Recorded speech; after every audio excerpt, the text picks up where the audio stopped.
ನಮಸ್ಕಾರ, ನೀವು ನೋಡ್ತಾ ಇದ್ದೀರಾ ಏಷ್ಯಾನೆಟ್ ಸುವರ್ಣ ನ್ಯೂಸ್. ನಾನು ಪ್ರತಿಮಾ ಭಟ್. ಅಕೌಂಟ್ ಸೀಸ್ ಅವಾಂತರ ವಿಶೇಷ ಚರ್ಚಾ ಕಾರ್ಯಕ್ರಮಕ್ಕೆ ಸ್ವಾಗತ.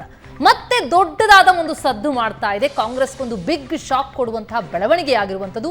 ಕಾಂಗ್ರೆಸ್ನ ಬ್ಯಾಂಕ್ ವ್ಯವಹಾರಗಳೆಲ್ಲ ಸಂಪೂರ್ಣ ಬಂದ್ ಆಗಿ ಹೋಗಿದ್ವು. ಕಾಂಗ್ರೆಸ್ನ ಬ್ಯಾಂಕ್ ಖಾತೆಗಳನ್ನ ಸೀಸ್ ಮಾಡಿಬಿಟ್ಟಿತ್ತು ಐಟಿ ಇಲಾಖೆ. ಇದು ಈಗ ಭಾರಿ ಆಕ್ರೋಶಕ್ಕೆ ಕಾರಣ ಆಗಿತ್ತು ಕಾಂಗ್ರೆಸ್ ಪಾಳೆಯದಲ್ಲಿ. ಚೆಕ್ಗಳೆಲ್ಲ ಬೌನ್ಸ್ ಆದಾಗ ಕಾಂಗ್ರೆಸ್ನ ಅರಿವಿಗೆ ಬಂದದ್ದು ಈ ಬೆಳವಣಿಗೆ. ತನ್ನ ಬ್ಯಾಂಕ್ ಖಾತೆಗಳನ್ನೆಲ್ಲ ಐಟಿ ಇಲಾಖೆ ಸೀಸ್ ಮಾಡಿದೆ ಅಂತ. ಒಟ್ಟು ಕಾಂಗ್ರೆಸ್ಗೆ ಸೇರಿದಂತಹ 4 ಬ್ಯಾಂಕ್ ಖಾತೆಗಳನ್ನ ಐಟಿ ಸೀಸ್ ಮಾಡಿರೋದು. ಯಾಕೆ ಅಂತ ನೋಡ್ತಾ ಹೋದ್ರೆ 2018-19 ಸಾಲಿನ 210 ಕೋಟಿ ರೂಪಾಯಿ ದಂಡ ಬಾಕಿ ಇದೆ. ಯೂತ್ ಕಾಂಗ್ರೆಸ್ ಮತ್ತು ಎಐಸಿಸಿಯಿಂದ 210 ಕೋಟಿ ಬಾಕಿ ಇರುವಂಥದ್ದು. ಈ ಹಿನ್ನೆಲೆಯಲ್ಲಿ ಸೀಸ್ ಆಗಿತ್ತು. ಚೆಕ್ಗಳು ಬೌನ್ಸ್ ಆದಾಗ ಕಾಂಗ್ರೆಸ್ ನಾಯಕರಿಗೆ ಅದರ ಅರಿವು ಬರುತ್ತೆ. ಐಟಿ ಇಲಾಖೆಯ ನಿರ್ಧಾರಕ್ಕೆ ಸಿಡಿದೇಳ್ತಾರೆ ಕಾಂಗ್ರೆಸ್ ನಾಯಕರು. ಬ್ಯಾಂಕ್ ಖಾತೆ ಅಲ್ಲ, ಪ್ರಜಾಪ್ರಭುತ್ವವನ್ನೇ ಸೀಸ್ ಮಾಡಿಬಿಟ್ಟಿದ್ದಾರೆ. ಇದು ಕಾಂಗ್ರೆಸ್ನ ಆಕ್ರೋಶ. ಕಾಂಗ್ರೆಸ್ ಅಕೌಂಟ್ನಲ್ಲಿ ಏನಿದ್ದದ್ದು ಚುನಾವಣಾ ಬಾಂಡ್ನ ಹಣ ಅಲ್ಲ, ಅಕೌಂಟ್ನಲ್ಲಿರೋದು ಕ್ರೌಡ್ ಫಂಡಿಂಗ್ ಹಣ. ಅದು ಇದು ಕಾಂಗ್ರೆಸ್ನ ವಾದ. ನಮ್ಮ ಬಿಲ್ಗೆ, ಉದ್ಯೋಗಿಗಳಿಗೆ ಸಂಬಳಕ್ಕೆ ಯಾವುದಕ್ಕೂ ಕೊಡೋದಕ್ಕೆ ಆಗ್ತಾ ಇಲ್ಲ, ನಮ್ಮ ಖಾತೆ ಸ್ಥಗಿತಗೊಂಡಿದ್ರಿಂದ ಅಂತ. ಆದ್ರೆ ಈಗ ಆರೋಪ ಪ್ರತ್ಯಾರೋಪದ ಬೆನ್ನಲ್ಲೇ ಅಕೌಂಟ್ಗಳಿಗೆ ಮತ್ತೆ ವಾಪಸ್ ಆಕ್ಟಿವ್ ಆಗಿದೆ. ಆದ್ರೆ ಚರ್ಚೆ ಮಾತ್ರ ಬಹಳ ಜೋರಾಗ್ತಾ ಇದೆ. ये बड़े शर्म की बात है. हम लोग ये मांग करते हैं कि अगर अकाउंट फ्रीज होने चाहिए तो जो अनकॉन्स्टिट्यूशनल कॉर्पोरेट बॉन्ड्स जो बीजेपी ने अपने खाते में डाले हुए हैं वो बीजेपी के अकाउंट सील होने चाहिए, वो फ्रीज होने चाहिए, जिसके बारे में सुप्रीम कोर्ट ने कहा है कि ये अनकॉन्स्टिट्यूशनल है. जो हमारा कांग्रेस का जो पैसा है, ये सारा पैसा तो हमारे कार्यकर्ताओं ने ऑनलाइन डोनेशन से, क्राउड फंडिंग के माध्यम से, यूथ कांग्रेस ने अपना पैसा सारा का सारा, ये जो अभी जो उनका हुआ है पैसा जो उनका इकट्ठा होता है, आप सब लोग जानते हो, मेंबरशिप ड्राइव से वो पैसा इकट्ठा करते हैं. तो जो क्राउड फंडिंग से जो पैसा इकट्ठा हुआ है, जो ऑनलाइन ड्राइव से हम लोग कर रहे हैं, और जो यूथ कांग्रेस मेंबरशिप ड्राइव से जो पैसा इकट्ठा कर रही है, उसको इनकम टैक्स और बीजेपी की सरकार किस तरीके से सील कर सकती है, ये बड़े दुख की बात है, चिंता का विषय है. हम लोग अक्सर यहां से कहते हैं कि डेमोक्रेसी हमारे देश के ऊपर उसमें बेड़ियां लग गई हैं. बहुत साफ ये नजर आ रहा है कि अब हमारे देश के अंदर लोकतंत्र नहीं रहा. ऐसा लगता है कि केवल वन पार्टी सिस्टम हमारे देश के अंदर लाने का ये प्रयास है, और बाकी सारी पार्टीज के अकाउंट्स अगर सीज होंगे, प्रमुख मेन ऑपोजिशन पार्टी का अकाउंट अगर फ्रीज करा जाएगा, सीज होगा, तो इससे ज्यादा लोकतंत्र के लिए चिंता की बात नहीं है. ये बड़े शर्म की बात है. ಅಕೌಂಟ್ ಸೀಸ್ ಆಗ್ತಾ ಇದ್ದಂತೆ, ಬ್ಯಾಂಕ್ ಖಾತೆಗಳು ಸ್ಥಗಿತವಾಗ್ತಾ ಇದ್ದಂತೆ ಐಟಿ ಟ್ರಿಬ್ಯುನಲ್ನ ಮೊರೆ ಹೋಗುತ್ತೆ ಕಾಂಗ್ರೆಸ್. ಆಗ ಕಾಂಗ್ರೆಸ್ನ ವಾದಕ್ಕೆ ಮನ್ನಣೆ ಸಿಗುತ್ತೆ. ದೆಹಲಿ ಐಟಿ ಟ್ರಿಬ್ಯುನಲ್ ಮನ್ನಣೆ ಕೊಡುತ್ತೆ. ಖಾತೆ ಸ್ಥಗಿತವಾಗಿದ್ದು ಕೆಲ ಹೊತ್ತಲ್ಲೇ ಆ ಬ್ಯಾಂಕ್ ಅಕೌಂಟ್ಗಳೆಲ್ಲವೂ ಕೂಡ ಆಕ್ಟಿವ್ ಆಗಿದೆ. ದೆಹಲಿ ಐಟಿ ಟ್ರಿಬ್ಯುನಲ್ನ ಮೊರೆ ಹೋಗುತ್ತೆ ಕಾಂಗ್ರೆಸ್. ಚುನಾವಣಾ ಕೆಲಸ ನಿಂತು ಹೋಗುತ್ತೆ ಅಂತ ಕಾಂಗ್ರೆಸ್ನ ವಾದ.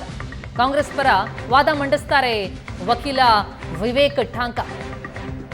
ರಾಹುಲ್ ನ್ಯಾಯ ಯಾತ್ರೆ ನಡೆಸ್ತಾ ಇದ್ದಾರೆ, ಅದರ ಮೇಲೂ ಕೂಡ ಪರಿಣಾಮ ಬೀರ್ತಾ ಇದೆ. ನಮ್ಮ ಚುನಾವಣಾ ತಯಾರಿಗೆ ಹಿನ್ನಡೆ ಆಗ್ತಾ ಇದೆ. ಈ ರೀತಿ ಆದ್ರೆ ನಾವು ನಮ್ಮ ಜನರಿಗೆ ಸಂಬಳ ಕೊಡೋದಕ್ಕೆ ಕೂಡ ಆಗ್ತಾ ಇಲ್ಲ ಅನ್ನುವಂಥದ್ದು ಅದರ ವಾದ. ಹೊಣೆಗಾರಿಕೆಯೊಂದಿಗೆ ನಿರ್ವಹಿಸಿ ಅಂತ ಟ್ರಿಬ್ಯುನಲ್ ಆಗ ಆದೇಶವನ್ನ ಕೊಡುತ್ತೆ. ಬುಧವಾರಕ್ಕೆ ವಿಚಾರಣೆಯನ್ನ ದೆಹಲಿ ಐಟಿ ಟ್ರಿಬ್ಯುನಲ್ ಮುಂದೂಡಿದೆ. ಅಂದೇ ಅಂತಿಮ ಆದೇಶವನ್ನ ನೀಡೋದಾಗಿ ಟ್ರಿಬ್ಯುನಲ್ ಆದೇಶ ಕೊಟ್ಟಿರುವಂಥದ್ದು. ಆದ್ರೆ 2019ರಿಂದ 210 ಕೋಟಿ ಬಾಕಿಯನ್ನು ಉಳಿಸ್ಕೊಂಡಿದೆ. ಅಂದ್ರೆ 2018-19ರಲ್ಲಿ ತಡವಾಗಿ ಐಟಿ ರಿಟರ್ನ್ಸ್ ಅನ್ನು ಸಲ್ಲಿಸಿರುತ್ತೆ, ಅದಕ್ಕೆ ಭಾರಿ ದಂಡ ತೆತ್ತಬೇಕಾಗಿರುತ್ತೆ. ಅದೆಲ್ಲ ಉಳಿಸ್ಕೊಂಡಿದ್ದಂತಹ ಹಿನ್ನೆಲೆಯಲ್ಲಿ ಬ್ಯಾಂಕ್ ಖಾತೆ ಸ್ಥಗಿತ ಅನ್ನೋದು. ಆದ್ರೆ ಸದ್ಯಕ್ಕೆ ಬ್ಯಾಂಕ್ ಖಾತೆಗಳೆಲ್ಲವೂ ಕೂಡ ಆಕ್ಟಿವ್ ಆಗಿದೆ ನಿಜ. ಆದ್ರೆ ಈ ಸೀಸ್ ಮಾಡಿದಂತಹ ಪ್ರಕ್ರಿಯೆ ಏನಿದೆ, ಇದು ಪ್ರಜಾಪ್ರಭುತ್ವವನ್ನೇ ಸೀಸ್ ಮಾಡದಂತೆ ಎನ್ನುವಂಥದ್ದು ಕಾಂಗ್ರೆಸ್ನ ವಾದ. Accounts of Congress Party of the AICC have been frozen, which means in the coming festival of elections, one of the largest stakeholders will not be able to participate. We will not be able to take up any expenditure whatsoever, whether it is movement of vehicles, people, yatras, anything at all connected with these elections. The court heard me for some time. I said we have very good case on facts. We had filed a return on time. It is being misconstrued, and only for that reason we can't be punished disproportionately. Accounts of ಎಸ್, ಈ accounts ಇಸ್ ಅವಾಂತರದ ಕುರಿತಾಗಿ ಚರ್ಚೆಯನ್ನು ಆರಂಭಿಸೋಣ. ಮೊದಲಿಗೆ ನಮ್ಮ ಅತಿಥಿಗಳನ್ನ ಸ್ವಾಗತಿಸೋಣ. ನಮ್ಮೊಂದಿಗಿದ್ದಾರೆ ಬಿಜೆಪಿ ವಕ್ತಾರದಂತಹ ಆನಂದ ಗುರುಮೂರ್ತಿ ಅವರು. ಆನಂದ್ ಅವರೇ, ಕಾರ್ಯಕ್ರಮಕ್ಕೆ ಸ್ವಾಗತ ತಮಗೆ. ಹಾಗೆಯೇ ನಿವೃತ್ತ ಹಿರಿಯ IT ಅಧಿಕಾರಿಯಾಗಿರುವಂತಹ ಶ್ರೀಧರ್ ಅವರಿದ್ದಾರೆ. ಶ್ರೀಧರ್ ಅವರೇ, ಕಾರ್ಯಕ್ರಮಕ್ಕೆ ಸ್ವಾಗತ ತಮಗೆ. ಹಾಗೆ ಆರ್ಥಿಕ ತಜ್ಞರಾದಂತಹ ಮುರಳೀಧರ್ ಅವರಿದ್ದಾರೆ. ಸರ್, ತಮಗೂ ಕೂಡ ಕಾರ್ಯಕ್ರಮಕ್ಕೆ ಸ್ವಾಗತ. ಜೊತೆಗೆ ಹಿರಿಯ ಪತ್ರಕರ್ತರಾದಂತಹ ರವೀಂದ್ರ ರೇಷ್ಮೆ ಅವರು ಕೂಡ ಜಾಯ್ನ್ ಆಗಿದ್ದಾರೆ. ಸರ್, ತಮಗೂ ಕಾರ್ಯಕ್ರಮಕ್ಕೆ ಸ್ವಾಗತ. ನಮಸ್ಕಾರ. ಎಸ್, ಮೊದಲಿಗೆ ಶ್ರೀಧರ್ ಅವರೇ, ತಮ್ಮಿಂದನೇ ಆರಂಭಿಸೋದಾದ್ರೆ, ಈ ಒಂದು ಪಾರ್ಟಿಯ ಒಂದು ಅಕೌಂಟ್ಗಳನ್ನು ಸೀಸ್ ಮಾಡುವಂಥದ್ದು, ಈ ಪ್ರಕ್ರಿಯೆ ಹೇಗಾಗತ್ತೆ? ಈಗ ತತ್ಕ್ಷಣಕ್ಕೆ ಅದನ್ನು ಆಕ್ಟಿವ್ ಮಾಡಲಾಯಿತು ನಿಜ, ಆದರೆ ಆಕ್ಟಿವ್ ಮಾಡಿದ್ದಾರೆ ಅಂತಂದ್ರೆ ಸೀಸ್ ಮಾಡಿದಂತಹ ಪ್ರಕ್ರಿಯೆಯಲ್ಲೂ ಕೂಡ ಅಲ್ಲಿ ಸಮಸ್ಯೆಗಳಿತ್ತು ಅಂತಲ್ಲ? Actually, issue is 2018-19, I think. Is that the 5-year-old demand ಇದೆ.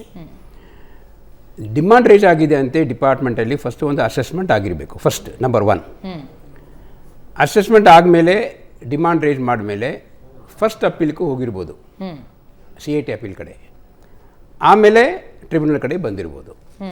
These are the steps. Okay, ಒಂದು ಸತಿ ಡಿಮಾಂಡ್ ರೇಸ್ ಮಾಡಿದೆ ಅಸೆಸ್ಮೆಂಟ್ ಪ್ರೊಸೀಜರಲ್ಲಿ ಏನು ಮಾಡ್ತಾರೆ, ವಾಟ್ ಎವರ್ ದುಡ್ಡು ಯಾವ political parties can receive money from people, ಅದೇ they can invest in some papers and keep generating money also. ಅದೇ ಎಕ್ಸಾಕ್ಟ್ಲಿ ಅಸೆಸ್ಮೆಂಟಲ್ಲಿ ಹೇಗೆ ಅವರು ಇನ್ಕಮ್ ಡಿಟರ್ಮಿನ್ ಮಾಡಿದ್ದಾರೆ, ಆ facts are not available with me.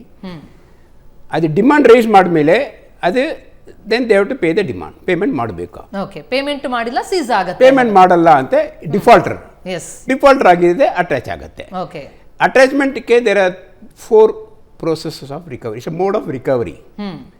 First mode of recovery ಅಂತೆ attachment of movable property. ಮೂವಬಲ್ಲೇ bank account ಮೂವಬಲ್ಲೇ ಬಂದ್ಬಿಡುತ್ತೆ.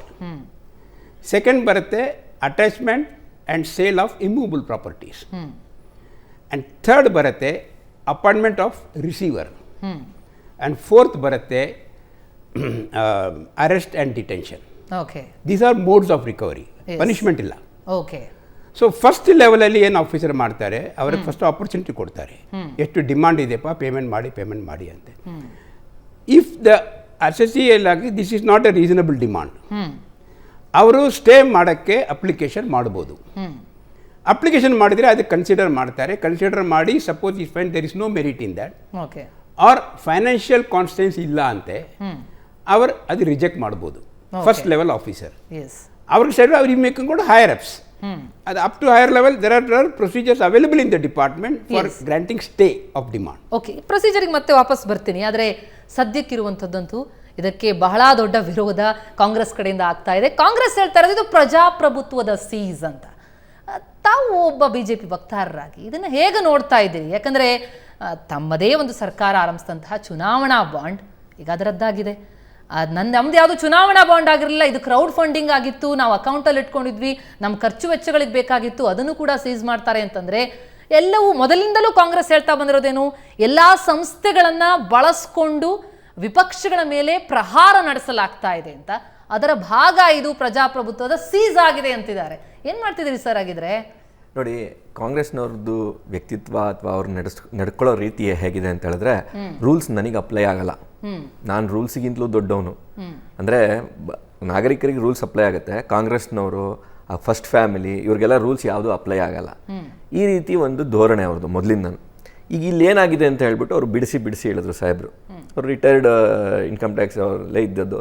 ಸೊ ಅವ್ರು ಬಿಡಿಸಿ ನೀಟಾಗಿ ಹೇಳಿದ್ರು. ಇಲ್ಲೇನಾಗಿದೆ, 5 ವರ್ಷದಿಂದ ಆಗಲೇ ಅಲ್ಲಿ ಇವರು ಕೊಡಬೇಕಾಗಿರೋ ಹಣ ಅಂದರೆ ದೇಶಕ್ಕೆ ಜಮಾ ಮಾಡಬೇಕಾಗಿರೋ ಹಣ ಇಷ್ಟಿದೆ ಅಂತ ಹೇಳ್ಬಿಟ್ಟು ಇನ್ಕಮ್ ಟ್ಯಾಕ್ಸ್ ಡಿಪಾರ್ಟ್ಮೆಂಟ್ ಅವರು ಅವ್ರಿಗೆ ಏನೇನು ಇದೆಯೋ ಪ್ರೊಸೀಜರ್ ಇದೆಯೋ ಎಲ್ಲ ಮಾಡಿದ್ದಾರೆ. 5 ವರ್ಷದಿಂದ ಮಾಡ್ದಿರ ಇವರು ಆ ಪ್ರೊಸೀಜರ್ ಪ್ರಕಾರ ಇಷ್ಟೆಲ್ಲ ಚಾನ್ಸ್ ಕೊಟ್ಟ ಮೇಲೆ ಒಂದು ಅಕೌಂಟ್ನ ಫ್ರೀಸ್ ಮಾಡೋ ಅಂತ ಒಂದು ಪದ್ಧತಿ ಅದು. ಯಾಕೆ? ಡಿಮ್ಯಾಂಡ್ ರೈಸ್ ಮಾಡಿದ್ಮೇಲೆ ಅವರು 5 ವರ್ಷ ಟೈಮ್ ಕೊಟ್ಟು ಎಲ್ಲಾ ತರ ಆಪರ್ಚುನಿಟೀಸ್ ಕೊಟ್ಟು ಇವ್ರಿಗೆ ಮಾತಾಡೋದಿಕ್ಕೆ ಎಲ್ಲ ಆದ್ಮೇಲೆ ಇದೊಂದು ಪ್ರಕ್ರಿಯೆ. ಆ ಪ್ರಕ್ರಿಯೆನ ಇವರು ರಾಜಕೀಯಕ್ಕೆ ಹೋಲಿಸಿ, ಇಲ್ಲ ಇವಾಗ ಏನೋ ನಡೀತಾ ಇರೋ ವಿಷಯಗಳಿಗೆ ಹೋಲಿಸಿ ಈ ತರ ನಡ್ಕೊಂಡ್ರೆ ಇದು ರಾಜಕೀಯವಾಗಿ ಜನ ಒಪ್ತಾರ? ಅದು ಈಗ ಈ ಮೀಡಿಯಾ ಇಷ್ಟೊಂದು ಸ್ಟ್ರಾಂಗ್ ಇರ್ಬೇಕಾದ್ರೆ, ಸೋಷಿಯಲ್ ಮೀಡಿಯಾ ಇಷ್ಟೊಂದು ಸ್ಟ್ರಾಂಗ್ ಇರಬೇಕಾದ್ರೆ ಇವ್ರು ಈ ತರ ಮಾತಾಡೋದ್ರಿಂದ ಏನಾದ್ರೂ ಪ್ರಯೋಜನ ಇದೆಯಾ ಕಾಂಗ್ರೆಸ್ನವರು? ಅಲ್ಲ, ಅವ್ರು ಹೇಳ್ತಿರೋದು ಏನಂದ್ರೆ ಈಗ ಚುನಾವಣಾ ಬಾಂಡ್ ಅನ್ನು ರದ್ದಾಗಿದೆ, ಅಸಂವಿಧಾನಿಕ ಬಾಂಡ್ ನಿಲ್ಲಿಸಬೇಕು ಅಂತಂದ್ರೆ ಮೊದಲು ಬಿಜೆಪಿ ಅಕೌಂಟ್ ಅನ್ನು ಸೀಸ್ ಮಾಡಿ ನಮ್ ಕಡೆ ಯಾಕೆ ಬರ್ತಿದ್ರಿ, ಇದು ಸೆಲೆಕ್ಟಿವ್ ಆಕ್ಟ್ ಅಂತ ಅನ್ನುವಂಥದ್ದು ಅವರ ಆರೋಪ. ಇದು ಬಿಜೆಪಿ ಮಾಡಿರೋದಲ್ಲ, income tax department as per procedure ಮಾಡಿರುವಂತ ಕೆಲಸ. ಇದು ಕಾಂಗ್ರೆಸ್ನವರು ಹುಳುಕು ಅವರಲ್ಲಿದ್ರು ಬೇರೆ ಕಡೆ ಬೆರಳು ಮಾಡಿ ತೋರಿಸಿ ಈಗ ಮಾಡ್ತಾ ಇರೋದೇ ಅವ್ರು ಅದೇ ಕೆಲಸ. ಇಷ್ಟು ದಿನ ಮಾಡ್ಕೊಂಡ್ ಬಂದಿದ್ರು, ಅದೇ ಹೆಂಗಂಗೋ ಮುಚ್ಚಾಕೊಂತ ಇದ್ರು. ಆದ್ರೆ ಈಗ ತುಂಬಾ ಬೆಳಕಿಗೆ ಬರ್ತದೆ ಕಾಂಗ್ರೆಸ್ನವ್ರದ್ದು, ಒಂದೊಂದು ಹುಳಿಕೆ ಬೆಳಕಿಗೆ ಬರ್ತಾ ಇದೆ. ಸುಮ್ನೆ ಆ ಕಡೆ ಈ ಕಡೆ ಬೆರಳು ಮಾಡಿ ತೋರಿಸ್ತಾರೆ, ಜನ ನಂಬ್ತಾ ಇಲ್ಲ, ಜನಕ್ಕೆ ಅರ್ಥ ಆಗ್ತಾ ಇದೆ. ಯಾಕಂದ್ರೆ ಬಿಡಿಸಿ ಜನಕ್ಕೆ ನಾವು ಹೇಳ್ತಾ ಇದೀವಿ, ಬೇರೆಯವರು ಹೇಳ್ತಾ ಇದಾರೆ, ನೀವು ನ್ಯೂಸ್ ಇಂದ ಹೇಳ್ತಾ ಇದೀರಾ. 5 ವರ್ಷದಿಂದ ಇವರು 200 ಕೋಟಿ ರೂಪಾಯಿದು ಡಿಮ್ಯಾಂಡ್ ಇದ್ದಾಗ ಇನ್ಕಮ್ ಟ್ಯಾಕ್ಸ್ ಡಿಪಾರ್ಟ್ಮೆಂಟ್ ಅದನ್ನ ಹೋಗಿ ಅಟೆಂಡ್ ಮಾಡಿದಾರೆ ಕೇಸ್ಗಳನ್ನ. ಯಾಕೆ ಇವರು ಅದನ್ನ ಪಾಲಿಸಿಲ್ಲ ಅಂದ್ರೆ ಇವ್ರು ಏನ್ ಅನ್ಕೊಂಡ್ಬಿಟ್ಟಿದ್ದಾರೆ, ನಾವು ಎಲ್ಲರಿಗಿಂತಲೂ ದೊಡ್ಡವರು, ಈ ದೇಶದಲ್ಲಿ ತೆರಿಗೆ ಕಟ್ಟಬೇಕಾಗಿರೋರು ಸಾಮಾನ್ಯ ಮನುಷ್ಯರು ಮಾತ್ರ, ನಾವು ಕಾಂಗ್ರೆಸ್ನವರು. ಈ ರೀತಿ ಇವರ ಧೋರಣೆಯನ್ನ ಯಾರು ಒಪ್ಪಲ್ಲ. ಅದು ಬಿಜೆಪಿ ಗವರ್ನೆನ್ಸ್ ಅಲ್ಲಂತೂ as per the department rules function ಮಾಡಿ ಅಂತ ನಾವು ಹೇಳ್ಬಿಟ್ಟಿರೋದು ಬಿಟ್ರೆ, ಕಾಂಗ್ರೆಸ್ ಬಿಜೆಪಿ ಅಥವಾ ಇನ್ನೊಂದು ಪಾರ್ಟಿ ಅಥವಾ ಇನ್ನೊಬ್ಬ ದೊಡ್ಡ ಮನುಷ್ಯ ಅಂತ ನಾವು ಆ ರೀತಿ ಯಾವುದೇ ರೀತಿ ರೂಲ್ ಬುಕ್ ನ ಚೇಂಜ್ ಮಾಡಲ್ಲ. ಓಕೆ, ಎಸ್ ಬಹುಶಃ ಅದು ಕಾಂಗ್ರೆಸ್ನ ವಕ್ತಾರರು ನಮ್ಮ ಜೊತೆ ಜಾಯ್ನ್ ಆದ್ಮೇಲೆ ಅವರಿಂದ ತಿಳ್ಕೊಳ್ತೀನಿ ಅವ್ರದ್ದೇನು ವಾದ ಇದೆ ಅಂತ. ಎಸ್ ಮುರಳೀಧರ್ ಸರ್, ಈಗ ಸದ್ಯದ ಈ ಚಿತ್ರಣವನ್ನ ಈಗ ಆಗಿರುವಂತಹ ಬೆಳವಣಿಗೆನ ಗಮನಿಸ್ತಾ ಹೋದಾಗ, ಅಂದರೆ ಈಗ ಸಾಮಾನ್ಯರು ಒಂದು 1000-2000 ರೂಪಾಯಿ ಟ್ಯಾಕ್ಸ್ಗಳನ್ನು ಉಳಿಸ್ಕೊಂಡಾಗಲೂ ಕೂಡ ಅವರ ಮೇಲೆ ಆಗುವಂತಹ ಆ್ಯಕ್ಷನ್ಗಳನ್ನು ನಾವು ಗಮನಿಸ್ತೀವಿ. ಆದರೆ ಒಂದು ಇಷ್ಟು ದೊಡ್ಡದಾದಂಥ ಪೊಲಿಟಿಕಲ್ ಪಾರ್ಟಿ 210 ಕೋಟಿ ದಂಡದ ಬಗ್ಗೆ 5-6 ವರ್ಷದಿಂದ ಸುಮ್ಮನೆ ಇದ್ದು ಅವ್ರಿಗೆ ಯಾವಾಗ ಚೆಕ್ ಬೌನ್ಸ್ಗಳಾಗತ್ತಲ್ಲ ಆವಾಗ ಅವ್ರ ಅರಿವಿಗೆ ಬರುತ್ತೆ ಅಂತಂದರೆ, ಒಂದು ಅದರ ಮೇಲೆ ಆದಂತಹ ಆ್ಯಕ್ಷನ್ ಬಹಳ ತಡವಾಗಾಯಿತು ಅಂತ ಅನಿಸುತ್ತಾ, ಅಥವಾ ಆ್ಯಕ್ಷನ್ ಆದಮೇಲೆ ಅದರಿಂದ ಬರ್ತಾ ಇರುವಂಥ ಪ್ರತಿಕ್ರಿಯೆಗಳನ್ನ ನೋಡ್ತಾ ಹೋದರೆ, ಆಗಲೇ ಆನಂದ್ ಅವ್ರು ಹೇಳಿದಾಗೆ ಹಾಗಿದ್ರೆ ಅವರು ಪ್ರಶ್ನಾತೀತರ? ಈಗ ಪ್ರಶ್ನಾತೀತರ ಪ್ರಶ್ನೆ ಬರಲ್ಲ. ಎಲ್ಲರಿಗಿಂತ ನಾವು ಮೇಲಿದ್ದೀವಿ ಅನ್ನೋದು ವಯಸ್ಸಿನಲ್ಲಿ ಆ ಕಾಂಗ್ರೆಸ್ ಪಕ್ಷ ಮೇಲೆ ಇದೆ, ಒಂದು. ಎರಡನೇದು, politically speaking as a individual, check ಕೊಟ್ಟು ಬೌನ್ಸ್ ಆಗಿದೆ ಅಂದಮೇಲೆ it looks like unaccepted tax ಅಥವಾ ಗ್ಯಾರಂಟಿಡ್ ಟ್ಯಾಕ್ಸು. ಈ ಚೆಕ್ ಬೌನ್ಸ್ ಆಗಿರೋ ವಿಚಾರ ಬೇರೆ ಎಲ್ಲೂ ನಮಗೆ ಸುದ್ದಿಲಿ ಬಂದಿಲ್ಲ, ನಿಮ್ದ್ರಲ್ಲೇ ಬಂದಿರೋದು ಒಂದು. ಎರಡನೇದು, ಕಾನೂನು ವಿಚಾರದಲ್ಲಿ ಒಂದು ಸಲ ನೋಟಿಸ್ ಇಶ್ಯೂ ಮಾಡಿದ ಮೇಲೆ ಅದು ಇಂಡಿವಿಜುವಲ್ಲು, ಪೊಲಿಟಿಕಲ್ಲು, ನ್ಯಾಷನಲ್ಲು ಅಲ್ಲ, ಅದು ಕಾನೂನೇ ಅಷ್ಟೇ. ನೋಟಿಸ್ ಕೊಟ್ಟಿದ್ದಾರೆ, ನಾನ್ ಪರ್ಫಾರ್ಮೆನ್ಸ್ಗೆ ನೋಟಿಸ್ ಕೊಟ್ಟಿರ್ತಾರೆ. ನಾನ್ ಪರ್ಫಾರ್ಮೆನ್ಸ್ ಅಂದರೆ ನಿಮ್ಮ ರಿಪ್ಲೈ ಸರಿ ಇಲ್ಲ, ರಿಟರ್ನ್ಸ್ ಫೈಲ್ ಮಾಡಿಲ್ಲ ಅಂತ ಫಸ್ಟ್ ಸುದ್ದಿ ಬಂತು. ಈಗ ಅವರು ಕಾಂಗ್ರೆಸ್ ಅವರು ಹೇಳಿದ್ದು ನಾವು ರಿಟರ್ನ್ಸ್ ಎಲ್ಲ ಫೈಲ್ ಮಾಡಿದ್ದೀವಿ ಅಂತ. ಅದು ನಿಜಾಂಶನ ಅಂತ ತಿಳ್ಕೊಬೇಕಾಗಿದೆ. ಎರಡನೇದು, ಇನ್ಆಡಿಕ್ವೇಟ್ ರಿಟರ್ನ್ಸ್ ಇರ್ಬೋದು, ರಾಂಗ್ ರಿಟರ್ನ್ಸ್ ಇರ್ಬೋದು, ವಿಳಂಬ ಅಥವಾ ಆಡಿಕ್ವೇಟಾಗಿ ಎಕ್ಸ್ಪ್ಲೈನ್ ಮಾಡಿರಲ್ಲ ಇನ್ಕಮ್ನ. ಇಲ್ಲಿ ಕಾನೂನು ನೋಟಿಸ್ ಕೊಡೋದು ಒಂದು ಪ್ರಕ್ರಿಯೆ, ಕಾನೂನನ್ನು ಉಪಯೋಗಿಸಿ ಆ ಪ್ರಕ್ರಿಯೆನ ವಿಳಂಬ ಮಾಡ್ಕೊಂಡು ಹೋಗ್ತಾ ಇರೋದು ಇನ್ನೊಂದು ಪ್ರಕ್ರಿಯೆ. ಕಾನೂನೇ ಮಾಡಿಕೊಡುತ್ತೆ ಅಡ್ಜಸ್ಟ್ಮೆಂಟ್ಸು, ಲೇಟಾಗಿ ಕಟ್ತೀವಿ ಅಂತ. ಬಟ್ ಈ ಚೆಕ್ ಬೌನ್ಸ್ ಆಗಿದೆ ಅಂದಮೇಲೆ ಇದು ಬೇರೆ ಪ್ರಕ್ರಿಯೆ, ಎರಡು ವಿಚಾರದಲ್ಲಿ ಬರುತ್ತೆ. ಬಟ್ ಅಟ್ಯಾಚ್ಮೆಂಟ್ ಅನ್ನೋದು 120 ಕೋಟಿ 1700 ರೂಪಾಯಿ 17,000 ರೂಪಾಯಿ ಏನು ವ್ಯತ್ಯಾಸ ಇಲ್ಲ. Attachment is attachment. ನಮ್ಮ ಪ್ರಕಾರ, ನಾನು ಇಂಡಿವಿಜುವಲಿ ಕಾಂಗ್ರೆಸ್ ಆ ಹಣನ ಡಿಸ್ಪ್ಯೂಟೆಡ್ ಟ್ಯಾಕ್ಸ್ ಅಂತ ಕಟ್ಬಿಟ್ಟು ಸೈಲೆಂಟ್ ಆಗಿ ಪ್ರೊಸೀಡಿಂಗ್ಸ್ ಮುಂದುವರಿಸಬೇಕಿತ್ತು. ಬಹುಶಃ ಒಂದು ಗದ್ದಲ ಬೇಕಿತ್ತೇನೋ, ನನಗೆ ಸ್ವಲ್ಪ ಕಾಲೇಟಾಗಲಿ ನಾನು ಗದ್ದಲ ಮಾಡೋಣ ಅಂತ ಮಾಡ್ಕೊಂಡಿದ್ದೆ. ಎಸ್, ರವೀಂದ್ರೇಶ್ಮಿ ಅವರೇ, ಈಗ ಆಗಿರುವ ಬೆಳವಣಿಗೆ ನೋಡ್ತಾ ಹೋದಾಗ ಮುರಳೀಧರ್ ಸರ್ ಹೇಳಿದಾಗೆ ಒಂದಲ್ಲಿ ಪ್ರೊಸೀಜರಲ್ ಎರರ್ ಆಗಿದೆ, ಅದನ್ನು ಸರಿಪಡಿಸುವಂತಹ ಪ್ರಯತ್ನ ಆಗಬೇಕಿತ್ತು. ಆದರೆ ಕಾಂಗ್ರೆಸ್ ಹೇಳ್ತಾ ಇರೋದೇನು, ಪ್ರಜಾಪ್ರಭುತ್ವದ ಸೀಸ್ ಆಗಿದೆ ಅಂತ. ಅಂದರೆ ಎಲ್ಲ ವಿಚಾರಗಳಲ್ಲೂ ಕೂಡ ರಾಜಕೀಯವನ್ನು ಬೆರೆಸಿ ಅಥವಾ ತನ್ನ ಮೇಲೆ ಅನ್ಯಾಯ ಆಗ್ತಾ ಇದೆ ಅಂತ ಹೇಳಿ ಸಿಂಪತಿ ಆ್ಯಕ್ಟನ್ನು ಮಾಡುವಂಥದ್ದು ವಿಪಕ್ಷಗಳು ಸದಾ ಇಡುವಂತಹ ಒಂದು ಹೆಜ್ಜೆ. ಇದು ಕೂಡ ಅದೇ ಭಾಗ ಅಂತ ಹೇಳ್ತೀರಾ? ನೋಡಿ, ನಮ್ದು ಹೇಳಿ ಕೇಳಿ ಗಣ್ಯ ವ್ಯಕ್ತಿಗಳ ಗಣರಾಜ್ಯ, ಇದೊಂದು VIP ರಿಪಬ್ಲಿಕ್.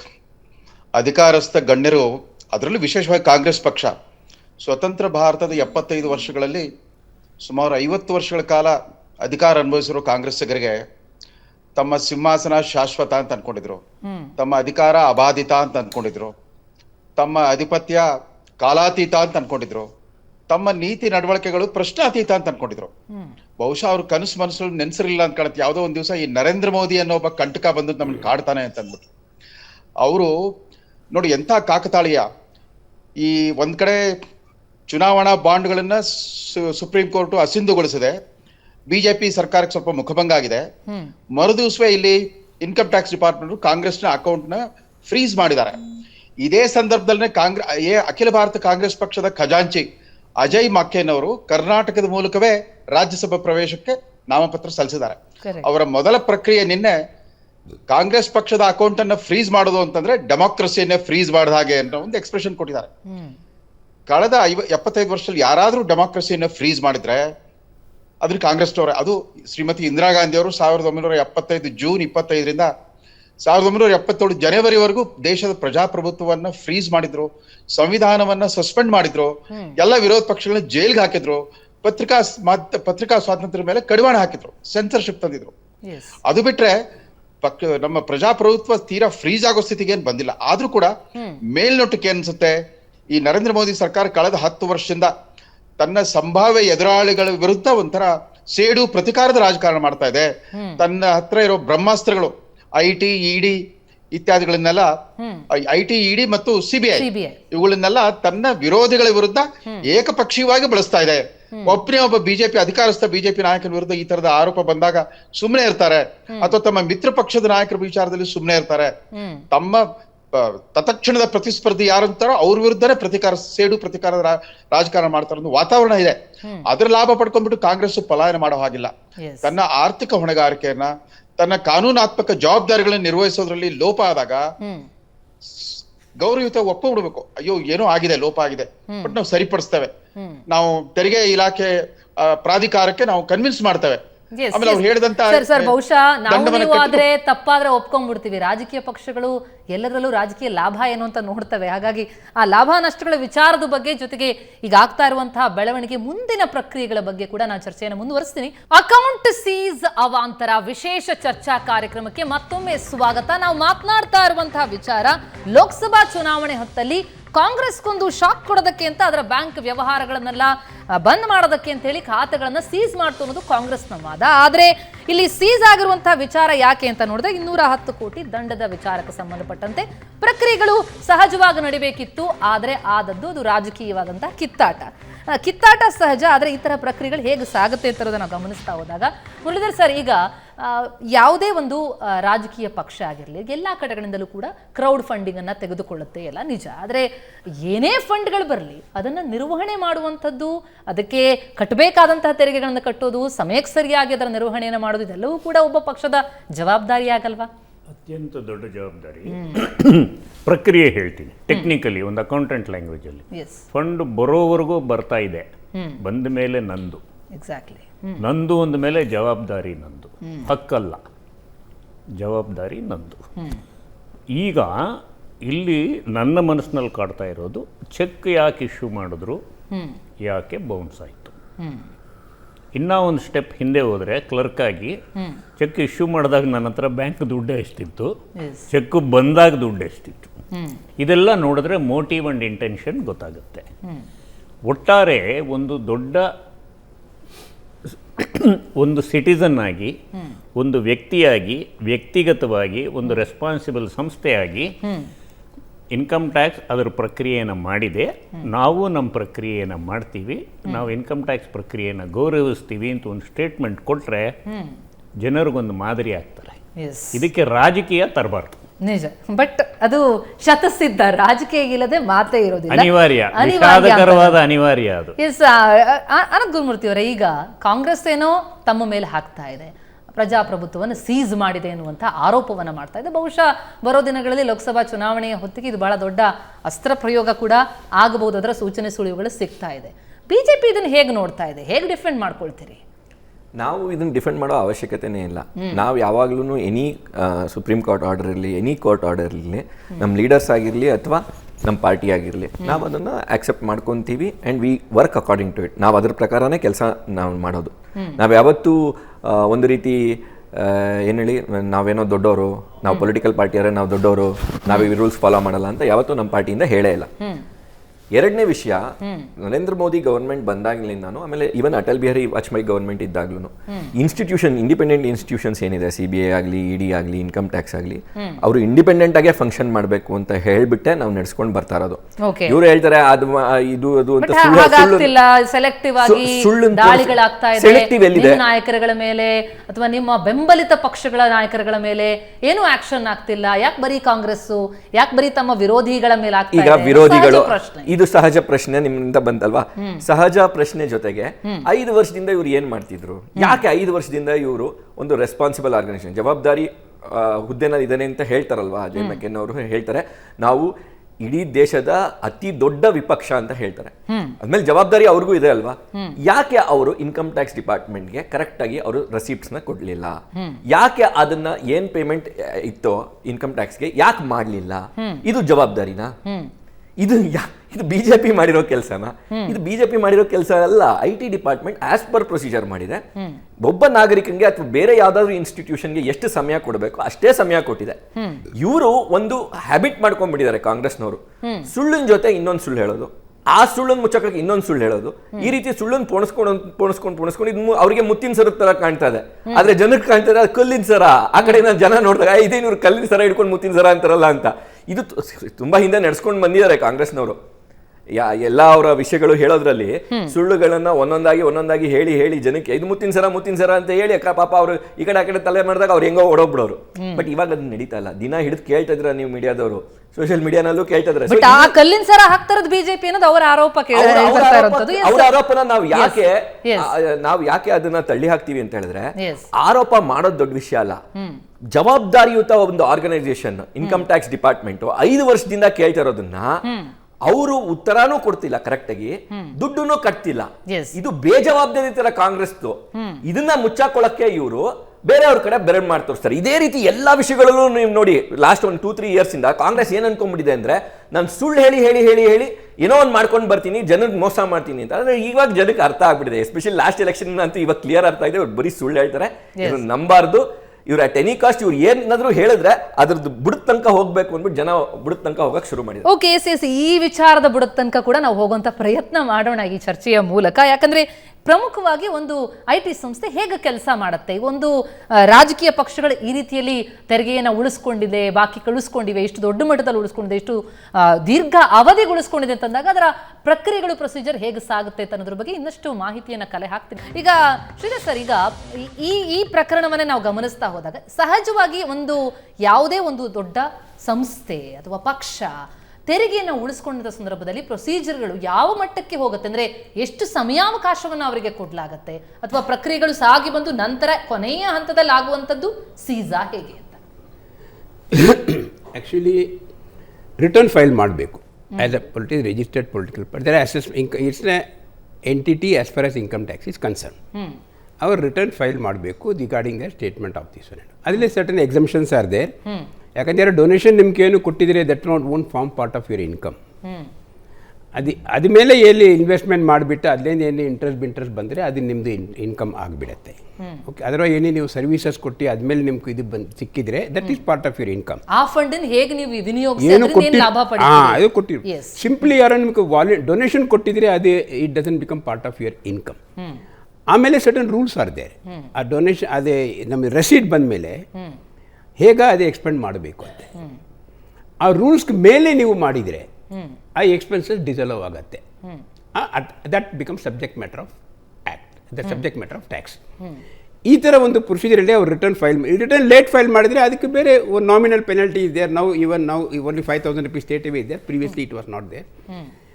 ಅದು ಲೇಟ್ ಫೈಲ್ ಮಾಡಿದರೆ ಅದಕ್ಕೊಂದು ಸೆಪ್ರೇಟ್ ಸೆಕ್ಷನ್ ಇದೆ ಅದೇ ಪೆನಲ್ಟಿ ಹಾಕೋಕ್ಕೆ.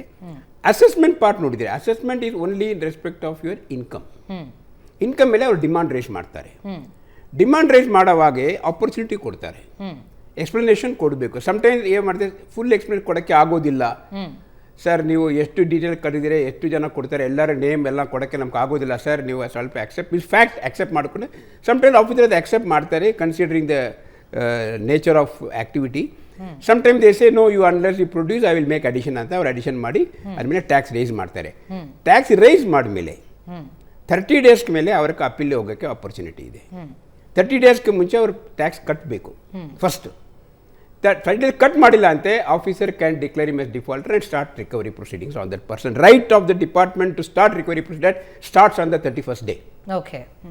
ಯಾಕಂದರೆ 5 ವರ್ಷ ಮುಂಚೆನೇ ರೈಟ್ ಸ್ಟಾರ್ಟ್ ಆಗಿಬಿಟ್ಟಿದೆ. ಆಮೇಲೆ ಅಪೀಲ್ ಹೋಗಿದ್ರೆ ಅವ್ರು ನಾನು ಸರ್ ನಾನು ಅಪೀಲಿಗೆ ಹೋಗ್ತೀನಿ, ಸ್ವಲ್ಪ ಡಿಮಾಂಡ್ ಅಬೇನ್ಸ್ಲಿ ಇಡಿ ಅಂತೆ, ಡೋಂಟ್ ಎನ್ಫೋರ್ಸ್ ದಿಸ್ ಡಿಮಾಂಡ್ ಅಂತ. ಅದೇ ಅವರು ಇಡ್ಬೋದು. ಅಥವಾ will say no financial hardship ಇಲ್ಲ, ಯಾಕಂದರೆ ನೀವು there are two situations, won't pay and can't pay.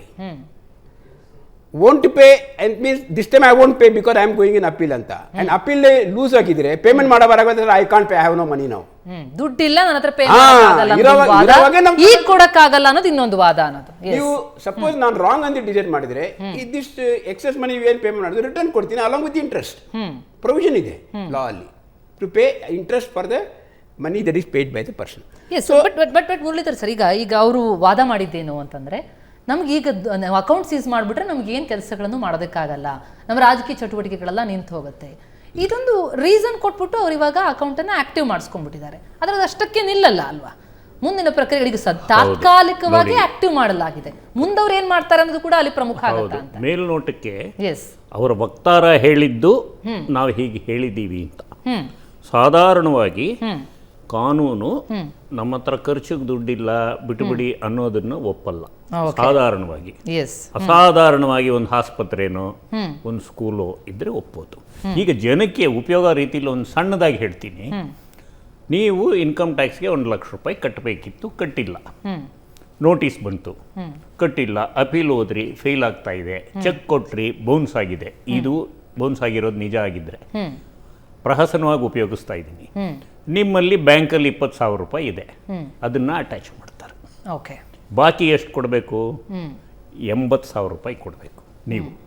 ಅದಕ್ಕೆ ನಿಮ್ಮ ಹತ್ರ ಸ್ಥಿರ ಆಸ್ತಿ, ಫಿಕ್ಸ್ಡ್ ಅಸೆಟ್ಸ್, ಇಮ್ಮೂವಬಲ್ ಅಸೆಟ್ಸ್, ಸ್ಥಿರ ಆಸ್ತಿ ಏನಿದೆ ಅದನ್ನೂ ಅಟ್ಯಾಚ್ ಮಾಡ್ತಾರೆ. ಅದಾದ ಮೇಲೂ ಬಾಕಿ ಇದ್ದರೆ ನಿಮ್ಮ ಮೇಲೆ ಕಾನೂನು ಪ್ರಕ್ರಿಯೆ ತಗೋತಾರೆ. ಇದೆಲ್ಲ ಆದಮೇಲೆ ಇವನಿಂದ ಏನು ಪ್ರಯೋಜನ ಇಲ್ಲ ಅಂದರೆ ರೈಟ್ ಆಫ್ ಮಾಡ್ತಾರೆ. ಅದಕ್ಕೊಂದು 10 ವರ್ಷ ಬೇಕು, ಪಾರ್ಲಿಮೆಂಟ್ರಿ ಅಪ್ರೂವಲ್ ಬೇಕು, controller general of auditor approval ಬೇಕು. ಇದು ಸಾಮಾನ್ಯ ಜನರಿಗೆ ಇದು ತಿಳಿಸ್ತಾ ಇರೋದು. ಕಟ್ಟೋದೇನಾದರೂ ಇದ್ದರೆ ಕಟ್ಟಿಬಿಡಿ, ಸ್ಟೇ ತಗೊಳ್ಳೋಂಗಿದ್ರೆ ತಗೊಳ್ಳಿ, ಗ್ಯಾರಂಟಿ ಏನಾದರೂ ಕೊಟ್ಟು ಲಾಂಗ್ ಸ್ಟೇ ತಗೊಳ್ಳೋಂಗಿದ್ರೆ ತಗೊಳ್ಳಿ, ಭಾಳ ದಿನ ಎಳಿಬೇಡಿ. 5 ವರ್ಷಕ್ಕೊಂದ್ಸಲ ಹಣ ಡಬಲ್ ಆಗುತ್ತೆ ಸರ್ಕಾರಕ್ಕೆ. 18% ಬಡ್ಡಿ ಲೆಕ್ಕ ಇಟ್ಕೊಂಡ್ರು 5 ವರ್ಷಕ್ಕೊಂದ್ಸಲ ಹಣ ಬಡ್ಡಿ ಆಗುತ್ತೆ. ಈ ಪ್ರಸ್ತುತ ವಿಚಾರದಲ್ಲಿ ನೀವು ಕೇಳಿದ ಪ್ರಶ್ನೆಗೆ ಈ ರೀತಿ ಕ್ಷುಲ್ಲಕ ಕಾರಣಗಳು, ಒಂದು ಆಸ್ಪತ್ರೆನೋ ಒಂದು ಸ್ಕೂಲೋ, ಸಾವಿರಾರು ಮಂದಿ ಸ್ಕೂಲ್, ಆ ಕಾರಣಗಳಿಂದ ಕೊಡ್ಬೋದೇ ಹೊರತು, ನೋಡಿ ನಿಮ್ಮ ಜವಾಬ್ದಾರಿ ತೆರಿಗೆ ಕಟ್ಟೋದು, ಇನ್ಕಮ್ ಟ್ಯಾಕ್ಸ್ ಡಿಪಾರ್ಟ್ಮೆಂಟ್ ಜವಾಬ್ದಾರಿ ತೆರಿಗೆ ವಸೂಲಿ ಮಾಡೋದು, ವೆಲ್ಫೇರ್ ಡಿಪಾರ್ಟ್ಮೆಂಟು ಕಲ್ಯಾಣ ಇಲಾಖೆ ಖರ್ಚು ಮಾಡೋದು, ಕ್ಯಾನ್ಸರ್ ಇದು ಪಾನ ನಿರೋಧ ಮಂಡಳಿ ಅಂತಿದೆ, ಅದಕ್ಕೂ ಒಂದು ಸದಸ್ಯರು ಇರ್ತಾರೆ, ಅದಕ್ಕೂ ಸಂಬಳ ಕೊಡ್ತಾರೆ. ಆ ಸಂಬಳ ಬರೋದು ಪಾನ ಕುಡಿಯೋರಿಂದ. ಸೊ ಈ ಡೆಮೊಕ್ರಾಟಿಕ್ ಸೆಟಪ್ ಅಲ್ಲಿ ಕಾನೂನು ಕಾರ್ಯಾಂಗನ ಯಾವುದೇ ರೀತಿ ಇಂಟರ್ಫಿಯರ್ ಆಗಬಾರದು. ನಮಗೆ ಸಂಚಿತವಾಗಿ ಕಾಲಾನುಕ್ರಮದಲ್ಲಿ ನಮ್ಗದೊಂದು ಅಹಂ ಬಂದಿದ್ರೆ ನಾನು ಎಲ್ಲದಕ್ಕಿಂತ ದೊಡ್ಡವನು ಅಂತ, ಒಂದಲ್ಲ ಒಂದಿನ ಕಿವಿ ಮೂಗು ಕೈಯೆಲ್ಲ ಹಿಂಡಿ ಕಾನೂನು ಬಗ್ಸತ್ತೆ. ಬಹಳ ನಿದರ್ಶನಗಳು ನಾವು ನೋಡ್ಬಿಟ್ಟಿದ್ದೀವಿ. ಈ ಉದ್ಯೋಗಿಗಳಿಗೆ ಸಂಬಳ ಕೊಡಲಾಗ್ತಿಲ್ಲ ಅಂತನ್ನುವಂಥ ವಾದ ಮಾಡಿದ್ವಿ ಅನ್ನುವಂಥದ್ದನ್ನ ಅವರು ಮಕ್ಕೇನು ಹೇಳಿದ್ರು.